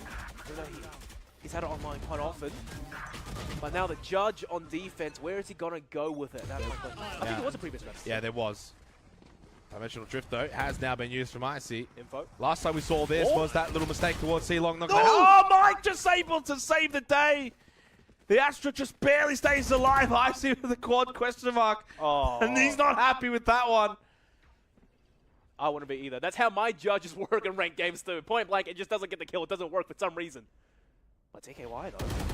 Oh my god, same game! The same thing's happened! Oh! The judges are broken in the server! The 147 and 1. First it was Watt, then it was Mike, and now that's the round. Oh, I'm surprised there's not more question marks flowing in the chat. The judges are broken. Songri left up in heaven. I see you. This could have been a very different round if those judges managed to pop those shots off. Yeah. They don't. It will be 5-3. I know where Songri is. The flash. It's a half flash. Looked away. And the white Maz gets the kill. 5-3. Oh, Mazuong sấy nó kìa. No. Oh my god. Double tap, as they say. Make sure that I don't think he had time to double tap. That Mike was so quick on getting that kill. He read the angle perfectly. Yep. Pure instinct. That's experience speaking right there. Well, off of a round stolen earlier on by Rue. Guess it didn't mean much at the end of the day. As Hanma, they simply strike right back, despite the little nifty strategies that were coming up in the previous round. If you were to disregard Sunset, I would say the way that Haven's playing is very similar to the first two. Yeah. You know, like it's, yeah. It's stock standard. Like for Hanma, they have their protocols. They have set plays and understand how the map works. Oh god, Vince getting very aggressive here. Hold so up, Songri. It's actually a massive push towards the lower middle position here, towards window. But now, as soon as those guns come into the fray, yeah, they've got the firepower to deal with that push. That Nói anh em rồi, đừng có from the defense. Sunset mấy team Mazuong lần đầu tiên bắn chắc luôn. Nhìn là không biết không thuộc map. See some nutty Sheriff one taps coming through. Probably won't happen though. But exit frags is all they can hope for at this point. I gotta say though, from Icy, this is the kind of series you sit back and watch, and it makes you want to go and play Yoro. a little bit. It makes you go like, you know what? I kind of want to do some of the tricks that he's tried to pull off. Yori's that kind of agent. Mikey. Mike knows he's a really good game so far in this first half. Mikey thêm cái nữa Mikey. Mike knows he's at the back a bit. Mikey cho thêm thôi. Smells them. Hay quá Doesn't even Mikey. have to see them. That's mega damage from Mike. The assist on that guy has to be through the roof at this point. That's a half guaranteed. That's ultimates online for Hanma. In the body, a little bit of sort of response. That was exactly something we were seeing from Rue back on Sunset after winning a couple of their rounds. Mike 12-6, Watt 11-4. Very instrumental, and more importantly, if you look at that economic advantage as well, they're not losing players in these rounds. No. So the economy is very much strong. Unfortunately for Rue, same cannot be said. They are just scraping together this buy, triple half shields with their rifle buy. Songri can't really get any information, but it is actually a kill that he does get on Bunda. Trời ơi, sit down với Mazuong. Double kill, site's vulnerable. Mấy trò con nít. Smokes out immediately. Maz with a little jump peek, that's fine. Gets control, straight onto the A side he goes. Spike to follow in behind. Vince actually goes up towards Heaven. You should run. And it is going to be a lockdown, that is confirmed as well. And I think at that point Vince probably says, yeah, got to get out of dodge here. Thôi, save đi mấy bông. Nhìn thằng kia còn ulti mà bắn sao lại. Thằng kia còn ulti, thằng kia còn quy, còn kia nữa, còn có quy nữa chứ. Còn hút nữa. They need to get a move on ASAP, and they don't have any information whatsoever. The Rolling Thunder might even be invested just to pave way to enter back onto round, and probably has to be a save now. Nah, you can't use it now. It's not going to happen. The kind of situation where if you get the first kill, then you probably follow up the Rolling Thunder, but they never got that first kill. And then Watt was kind of creeping through B in towards Link. 7-3 lead. They're maxed out for cash as well for Hanma right now. Yeah, they are honestly firing on all cylinders here on Haven. Total control. To be fair, Haven attack. Yes. So you do kind of just keep things into perspective a little bit, but they are looking far more of themselves than what we saw in Sunset. And also, in terms of damage control, this gets out to 9-3. That's a very significant half. Attack aside or not, we'll see if they can manage that. Nicely to get aggressive through C long. Try and put some position to pressure towards this Cubby. Oh! Nicely does get one. Kills working out. The C long position has kind of been kind to them in this match, where they've only found 3 round wins. I feel like the majority of them have actually been down C long. Yes, down C long. Blind fire flashes or not. Regardless, it is a full committal though. Mazuong first onto the side. The paranoia comes through. They're going to be walking around. The taps. 1-for-1s and TKY with a nasty shot to seal the deal. Bắn cẩn thận vô mấy đứa. I mean, sure, it is a deficit, but they are keeping them at least a little bit honest. Yep. Ah, yes, I can totally see what happened there. Thằng TKY trận này bắn dở. Không được bắn luôn. Không phải bắn dở mà không được bắn. And I tell you what, 5-7 defense Haven. Má ông Mong đồ ông rất hay vậy. Ông Mong với Mai Kỳ trận 2 trận này bắn hay. Big round coming up. Full buys for everyone, full shields for everyone. It's been a bit of a rarity in this series. Plus, at the same time, you have to use those ultis at some point. Hunter's Fury doesn't really collect any information. 1-for-1 trade again down C long. Always have to be careful if you're posturing down that position. At the very least, they were able to get the trade. Mike straight up through Garage. They don't know. They don't know. Vince is dead. He's dead. He's jump peeking long still. He's got no idea. It's going to be a matter of who's watching Garage, who was watching from window. Although the timing here gets another one. Doesn't expect though the push out from B that quickly. Still converted enough from còn hút một tên thôi, thua rồi, bên kia thua rồi, mình Mazuong thắng rồi. And now they all play in posture towards C long. Không có ulti, không gì. 2 giấy flash, 1 cái stun, 1 cái lửa. Ui, in the first half, and now he won't get the chance anymore. Not that it really matters coming into this point, seeing where the spike is planted, but you've just like to have that little bit extra room to work with. Yep. What? Good position to Garage, and that will all be confirmed the round. Even if Songren had gotten that kill in Garage onto Watt, doesn't matter. He's not winning. He's not beating these two down here. Charlie Noz! Charlie Noz! Time! Noz! Oh, Mazuong ơi em ơi. Mazuong ơi. Especially with the player in Garage. À quên đâu phải hết tam rồi, hết tam. Sorry Mazuong, hết tam không để. Last round of the half as well. Cam kill nhiều quá. You don't really carry through the losses, and Noz has, of course, the consistent variable for his team, just keeping it 100, guaranteeing it no matter what. But still, a few of these rounds, you know, in the first half coming out from Rue, the performances have been good. Just the conversions into round wins has been terrible, truth be told. But they are still fighting, they are still persevering. No, they certainly are. And I think now that they get to go on the attack, and we've seen how 8-4 thì giờ chưa ấm chắc. 9-3 thì khả năng thắng cao hơn. Ai dẫn 9 trước thì nó thắng hơn, cao hơn. Nếu 8-4 thì mình chưa chắc, nhưng mà 9-3 thắng cao hơn. This to be maybe even like a 13-10 now. Like this could very well be a good half on the cards. It all probably does maybe fall on this pistol round. It will have some importance, and it's a really good start for Hanma. And Watt just continues to just bury some thôi, ba rồi. Inside a cubby for both of these two, falling back. Biết nửa với máu rồi mà không có tự thôi. Spike in hand, but down a player in a 2v3. Wang does it even off sợ có thằng móc. The ultimate orb. Songri just stays half health in cubby. Does still have the spike. Nó mà chạy bên trái là thằng kia mù luôn á. Noz's gonna get this kill. Noz should get this kill. Actually doesn't elect to peek. Probably doesn't need to peek. Honda can finish this off with the shock dart. And he does. Bắn từ từ thôi, bắn từ từ thôi em. Để Mazuong nó ngóc đi. Round 1.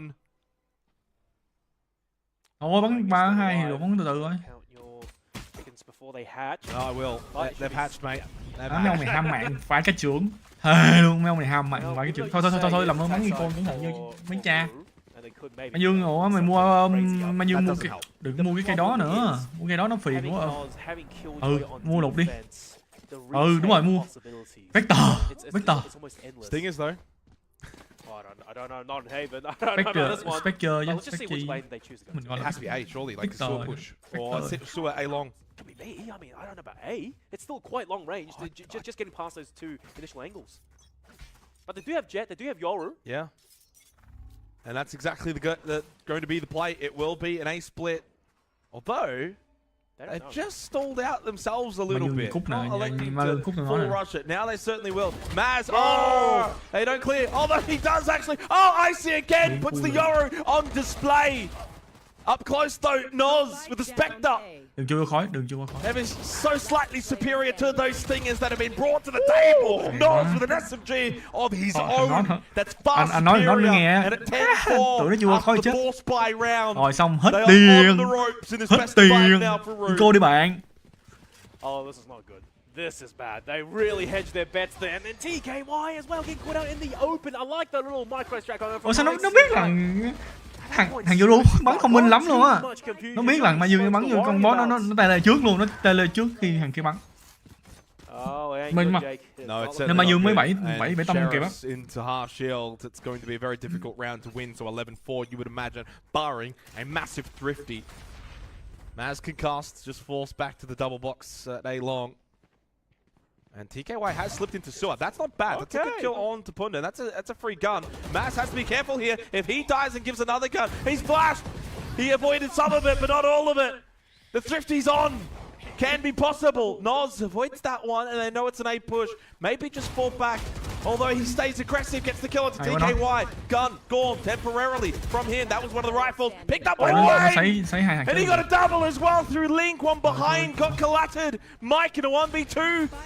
From this position, from behind, he gets Icy. He went too deep, too aggressive too soon. And now it's a 1v1. The thrifty was there, and it might just be gone. No! Wang loses to Mike. 11-4. And they almost stole the round. Ôi, chung kết rồi. Ôi. From that round there. Phải lòng thắng rồi chung almost game a thrifty, like you said. But here's the thing: after clearing the site pretty much, and they hunted Noz, which for the record at this point, thằng kia 7 lẹ thì á. 7 lẹ phải cái trưởng. Chính pha. Xem Mike có 7. 1v3. They fed Mike. Nó 7 nè. That's the spike. Oh, come on, man. Nó biết thằng kia nhảy Still xong. moments have big impact, and we see it here. It wasn't thrifty though, it wasn't thrifty, and yes, that means that they almost stole a round, but it also does now mean they have a full buy round. They aim towards Garage, straight out of mid doors, teleport TKY to window. Oh, Punda though, what a spray with a stinger inside of the smoke. He catches TKY. And he can do some more damage up close as well. Knight gets the trade, finishes off the work, and this might just be the series finish too, along with Rue in this round. 12-4, multiple match points now, series points. 12-4, and they have flexed their muscles. They have one score on Sunset again, probably 13-2. 13-2. I mean, hey, look, 13-4, you'll take that. But coming into the final round, potentially series points, Rue, they are flat broke. 2 hero rifles and the Guardian, 2 shotties to play this out. Icy, you've had the Yoru ults with the judge quite a few times in the series. To very little, I would say, wow factor value I've seen so far. Mazuong swings out blind, catches one, back into the smoke on the vents. It's already a good start, but Icy, man. Let's see what you can pull off for us, please. Needs to go massive here. Maz gets another one onto TKY. Where's Icy? Up close, judge in hand, gets one. That's Maz dealt with. Makes it back to a 3v3, even as you like. What though? Once again, re-establishes the lead. The significance now on Songri and Icy to clutch up in a 2 versus 3. Down 4-12 here in the best of 5 upper bracket final. The flash ineffective. Kệ mẹ nó không ra luôn. And Watt looking to maybe make this a very difficult site to push into. Icy caught. Nhảy tiếp đi. Cut out on top mid. 50 seconds, bit of time. They can slow it down, and to be fair, whether they want to or not, they have been by that time. That's it. Thunder with a double to finish it off. 13-4. So a GG in the chat from everyone involved, because that was a wonderful series. 3-1 scoreline. Best of 5 sometimes have them, but it was still a very competitive series. We saw a lot from Rue. I know that particular one was a beatdown in the end. 13-8, 13-6, 13-4. But there was actually a 13-2 in there as well in the sunset, which did Tôi không có chơi cani kết. come in a little bit. Tại tôi không hiểu sao nãy tôi chạm lúc kia tôi không để ý nữa. Lo coi quá, không để ý. Sorry anh em. Yeah, clearly, it's simply just the map pool. Mazuong, tuổi gì? Tụi nó tuổi gì? Tuổi? Tuổi? And you know, those two, they were banned out. They're not even sweating at the end of the day. Cái tuổi Windows mình. Well, look, I'll say this. Sorry, man. One hell of a performance. They certainly did. It was Tuổi? entertaining. Yeah, and the run's not over yet. Yeah, I mean, I see on the Yoru, super entertaining. You go back to Tôi sức khỏe em. 7-7 at one point, very competitive. Ở đây là chúng ta đang hoang I thốn. feel like Tôi trẻ. I wouldn't say they should have won it, but it was a possibility. They could have probably won that one. Had they done so, then onto sunset, we could have easily gone. Mai mới đi Philippines không? And I still think it would have been 3-2. Hình như còn một game nữa mới đi Philippines đúng rồi. And it really probably does sort of highlight the map pool difference, but clearly I think Rue have earned probably my respect more than what it was coming into this series. Not that it was low, it was just not known. It just wasn't known where they were at. Now we kind of know, hey, they're not that far off. Yeah, Sunset was great, but on some of the other maps, maybe it wasn't like necessarily team versus team. It was just pure. Món cờ đó là gì? What? We didn't really Minimize Dragon. Có mỗi đúng rồi, có mỗi một what. Anh nhớ có đúng rồi một what. For a few of the maps, and I think back to map 2 Lotus, they chose Gecko instead of a Sky, which you could see Sky Minimize không còn nữa. For Hanma at times, not only the heals but the flashes as well, which at the end of the day, it's different to the Gecko. Flash, splat, whatever you want to call it. Yeah, wonderful upper bracket final digital amazing for today as well. Of course, it's not the end of the road for this particular tournament. We've got plenty more action technically. Thằng mà chơi cho bé bết là tên. For obviously Hanma, they get to now go to the Pinnacle Ultimate Grand Final. They'll have to await, though, a lower bracket that is filled with matches. Of course, though, at the end of that lower bracket now is Rue. They await in that lower bracket final. I imagine teams like Project and Co will be there. It will be a long journey. That journey to take us until HuyHo, hello slow đi em. So we are signing off for now. We are signing off here for today. Thank you so much for everyone watching the Oceanic qualifiers of the Asia Pacific Predator League. We will return with its conclusion mid-November. We hope to see you there. Thanks for watching. Bây giờ anh hỏi anh em qua món gì à? Bây giờ cạnh tranh món gì? Giờ không phải ăn hai món mà hai miền cũng đều có kìa. Giữa bánh mì, bánh mì quá đặc sắc. Có gì có phải ngon ngang giữa bánh mì giờ.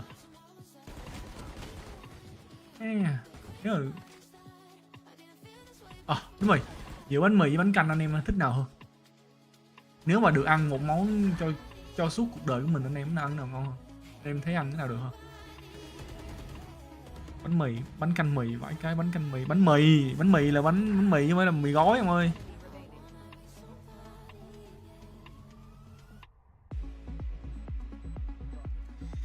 Tụi mấy đang hỏi giữa người yêu với ghệ, giữa vợ với ghệ nào ngon hơn, rồi mấy ông toàn cứ nói bà hàng xóm mà tôi đã nói rõ ràng rồi, bà hàng xóm sau.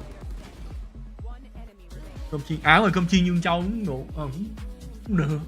Mà cơm chiên Dương Châu nó ăn nó cơm chiên Dương Châu cũng ngon chứ. Lâu rồi chưa ăn nè. Bữa nào ra chỗ Việt Nam ăn cơm chiên Dương Châu rồi. Chắc cũng phải 4-5 năm rồi tôi chưa ăn cơm chiên Dương Châu.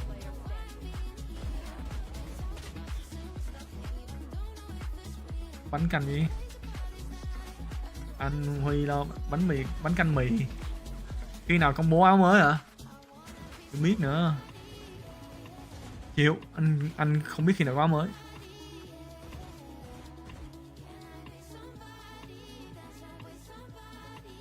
Nhưng mà áo mới của Fanpage thì mình sẽ lấy màu sắc cực kỳ rực rỡ, không còn u ám nữa, mình sẽ chọn màu cực kỳ rực rỡ. Chủ kênh chưa đòi mà. Bây giờ HuyHo sở hữu chủ kênh của Mazuong 2K4 nha anh em. Dương muốn mua lại thì nhắn tin báo giá cho anh nha, để anh check coi giá nó ổn định không. Fanpage này bao nhiêu ai? Fanpage này 21.000 subscribe, người coi khoảng 400 người.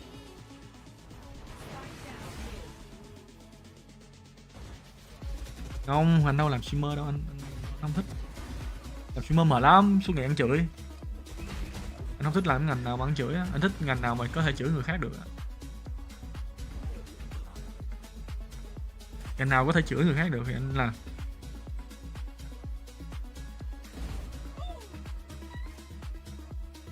Mazuong win rồi. Đó, Mazuong bị thằng men kia. Ôi bán kem trộn luôn, mấy mod đủ từ 3-4 năm trước rồi ông nội. Mấy cái kem trộn lâu rồi. Mod đó lâu rồi. Bây giờ phải làm cái mod đó là NPC. I need more bullet. I need more energy. Pew pew pew pew. Rồi, huấn luyện viên có một đứa rồi. I need more bullet. I need more bullet. Rồi để bật cái mấy anh coi thằng đó anh ghiền quá. Anh Niên giờ nghỉ hưu rồi, không có làm nữa.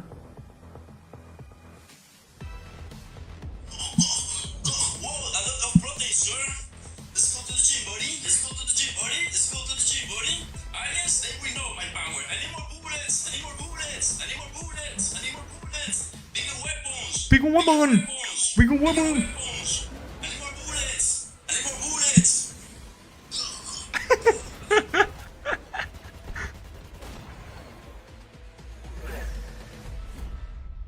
Tìm Mazuong win rồi.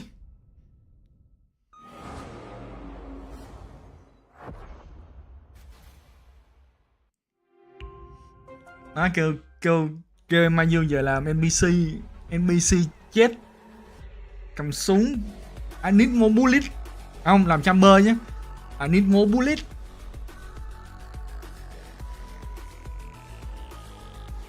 Anh không biết game em ơi, cái này anh chỉ lấy link thôi chứ anh không biết game. Anh không biết game. Bao nhiêu win nha anh em ơi.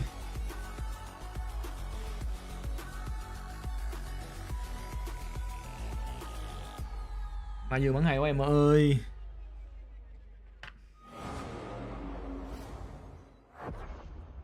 Gì làm chủ tịch là sao? Là sao không hiểu?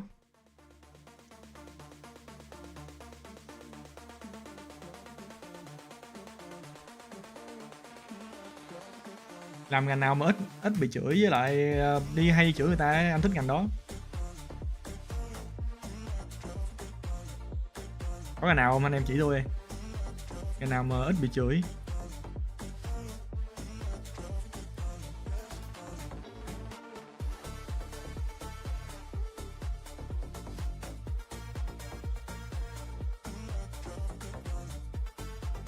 Đòi nợ thuê, tôi nghe nói mấy cái vụ mà đòi nợ thuê bây giờ còn con nợ còn đi đâm chủ thuê nữa, ghê lắm.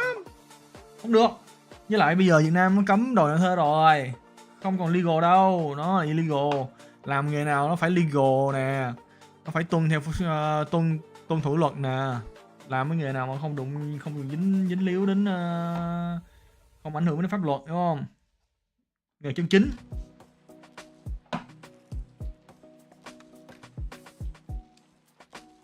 Nghề nào legit á, tổng tài. Nói thiệt luôn á, nếu mà so sánh tôi tổng tài á, thì công nhận tôi giống tổng tài mấy cái phim Hàn Quốc á. Không phải đẹp trai mà giống như mấy thằng béo á, mà hay kiểu thấy mấy em thư ký xinh đẹp. Em muốn lên chức nữa không? Cứ nghe ăn. Chứ tôi không phải là mấy tổng tài mấy xấu đẹp trai đâu. Mấy ông nghĩ lộn rồi.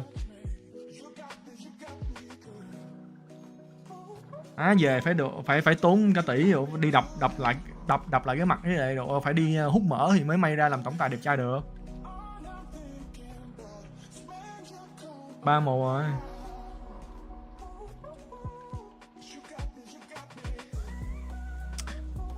Giờ anh mập lắm em ơi, hết đẹp trai rồi. Nhìn là ghiền. Em nhìn anh, em nhìn con tim của anh hay là em nhìn ví của anh? Ví anh bây giờ nợ lắm, anh không có tiền đâu. Mấy tôi nói thiệt luôn á, mấy ông nói như thế nào thôi. Ở Việt Nam á, ra đường 12 giờ đêm á, mấy ông đi xe về mấy ông còn thấy sợ, mấy ông còn thấy an toàn á.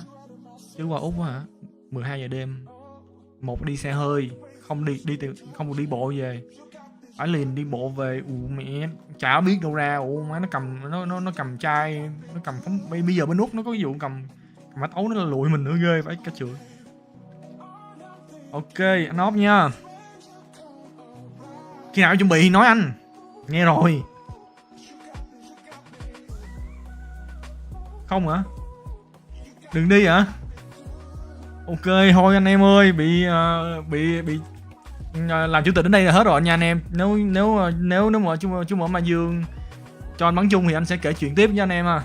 Còn không thì anh đi đây, bye bye anh em. Ở lại đi anh hả? Anh đừng đi à. Chú kênh nồi rồi. No, bye bye. Bye bye.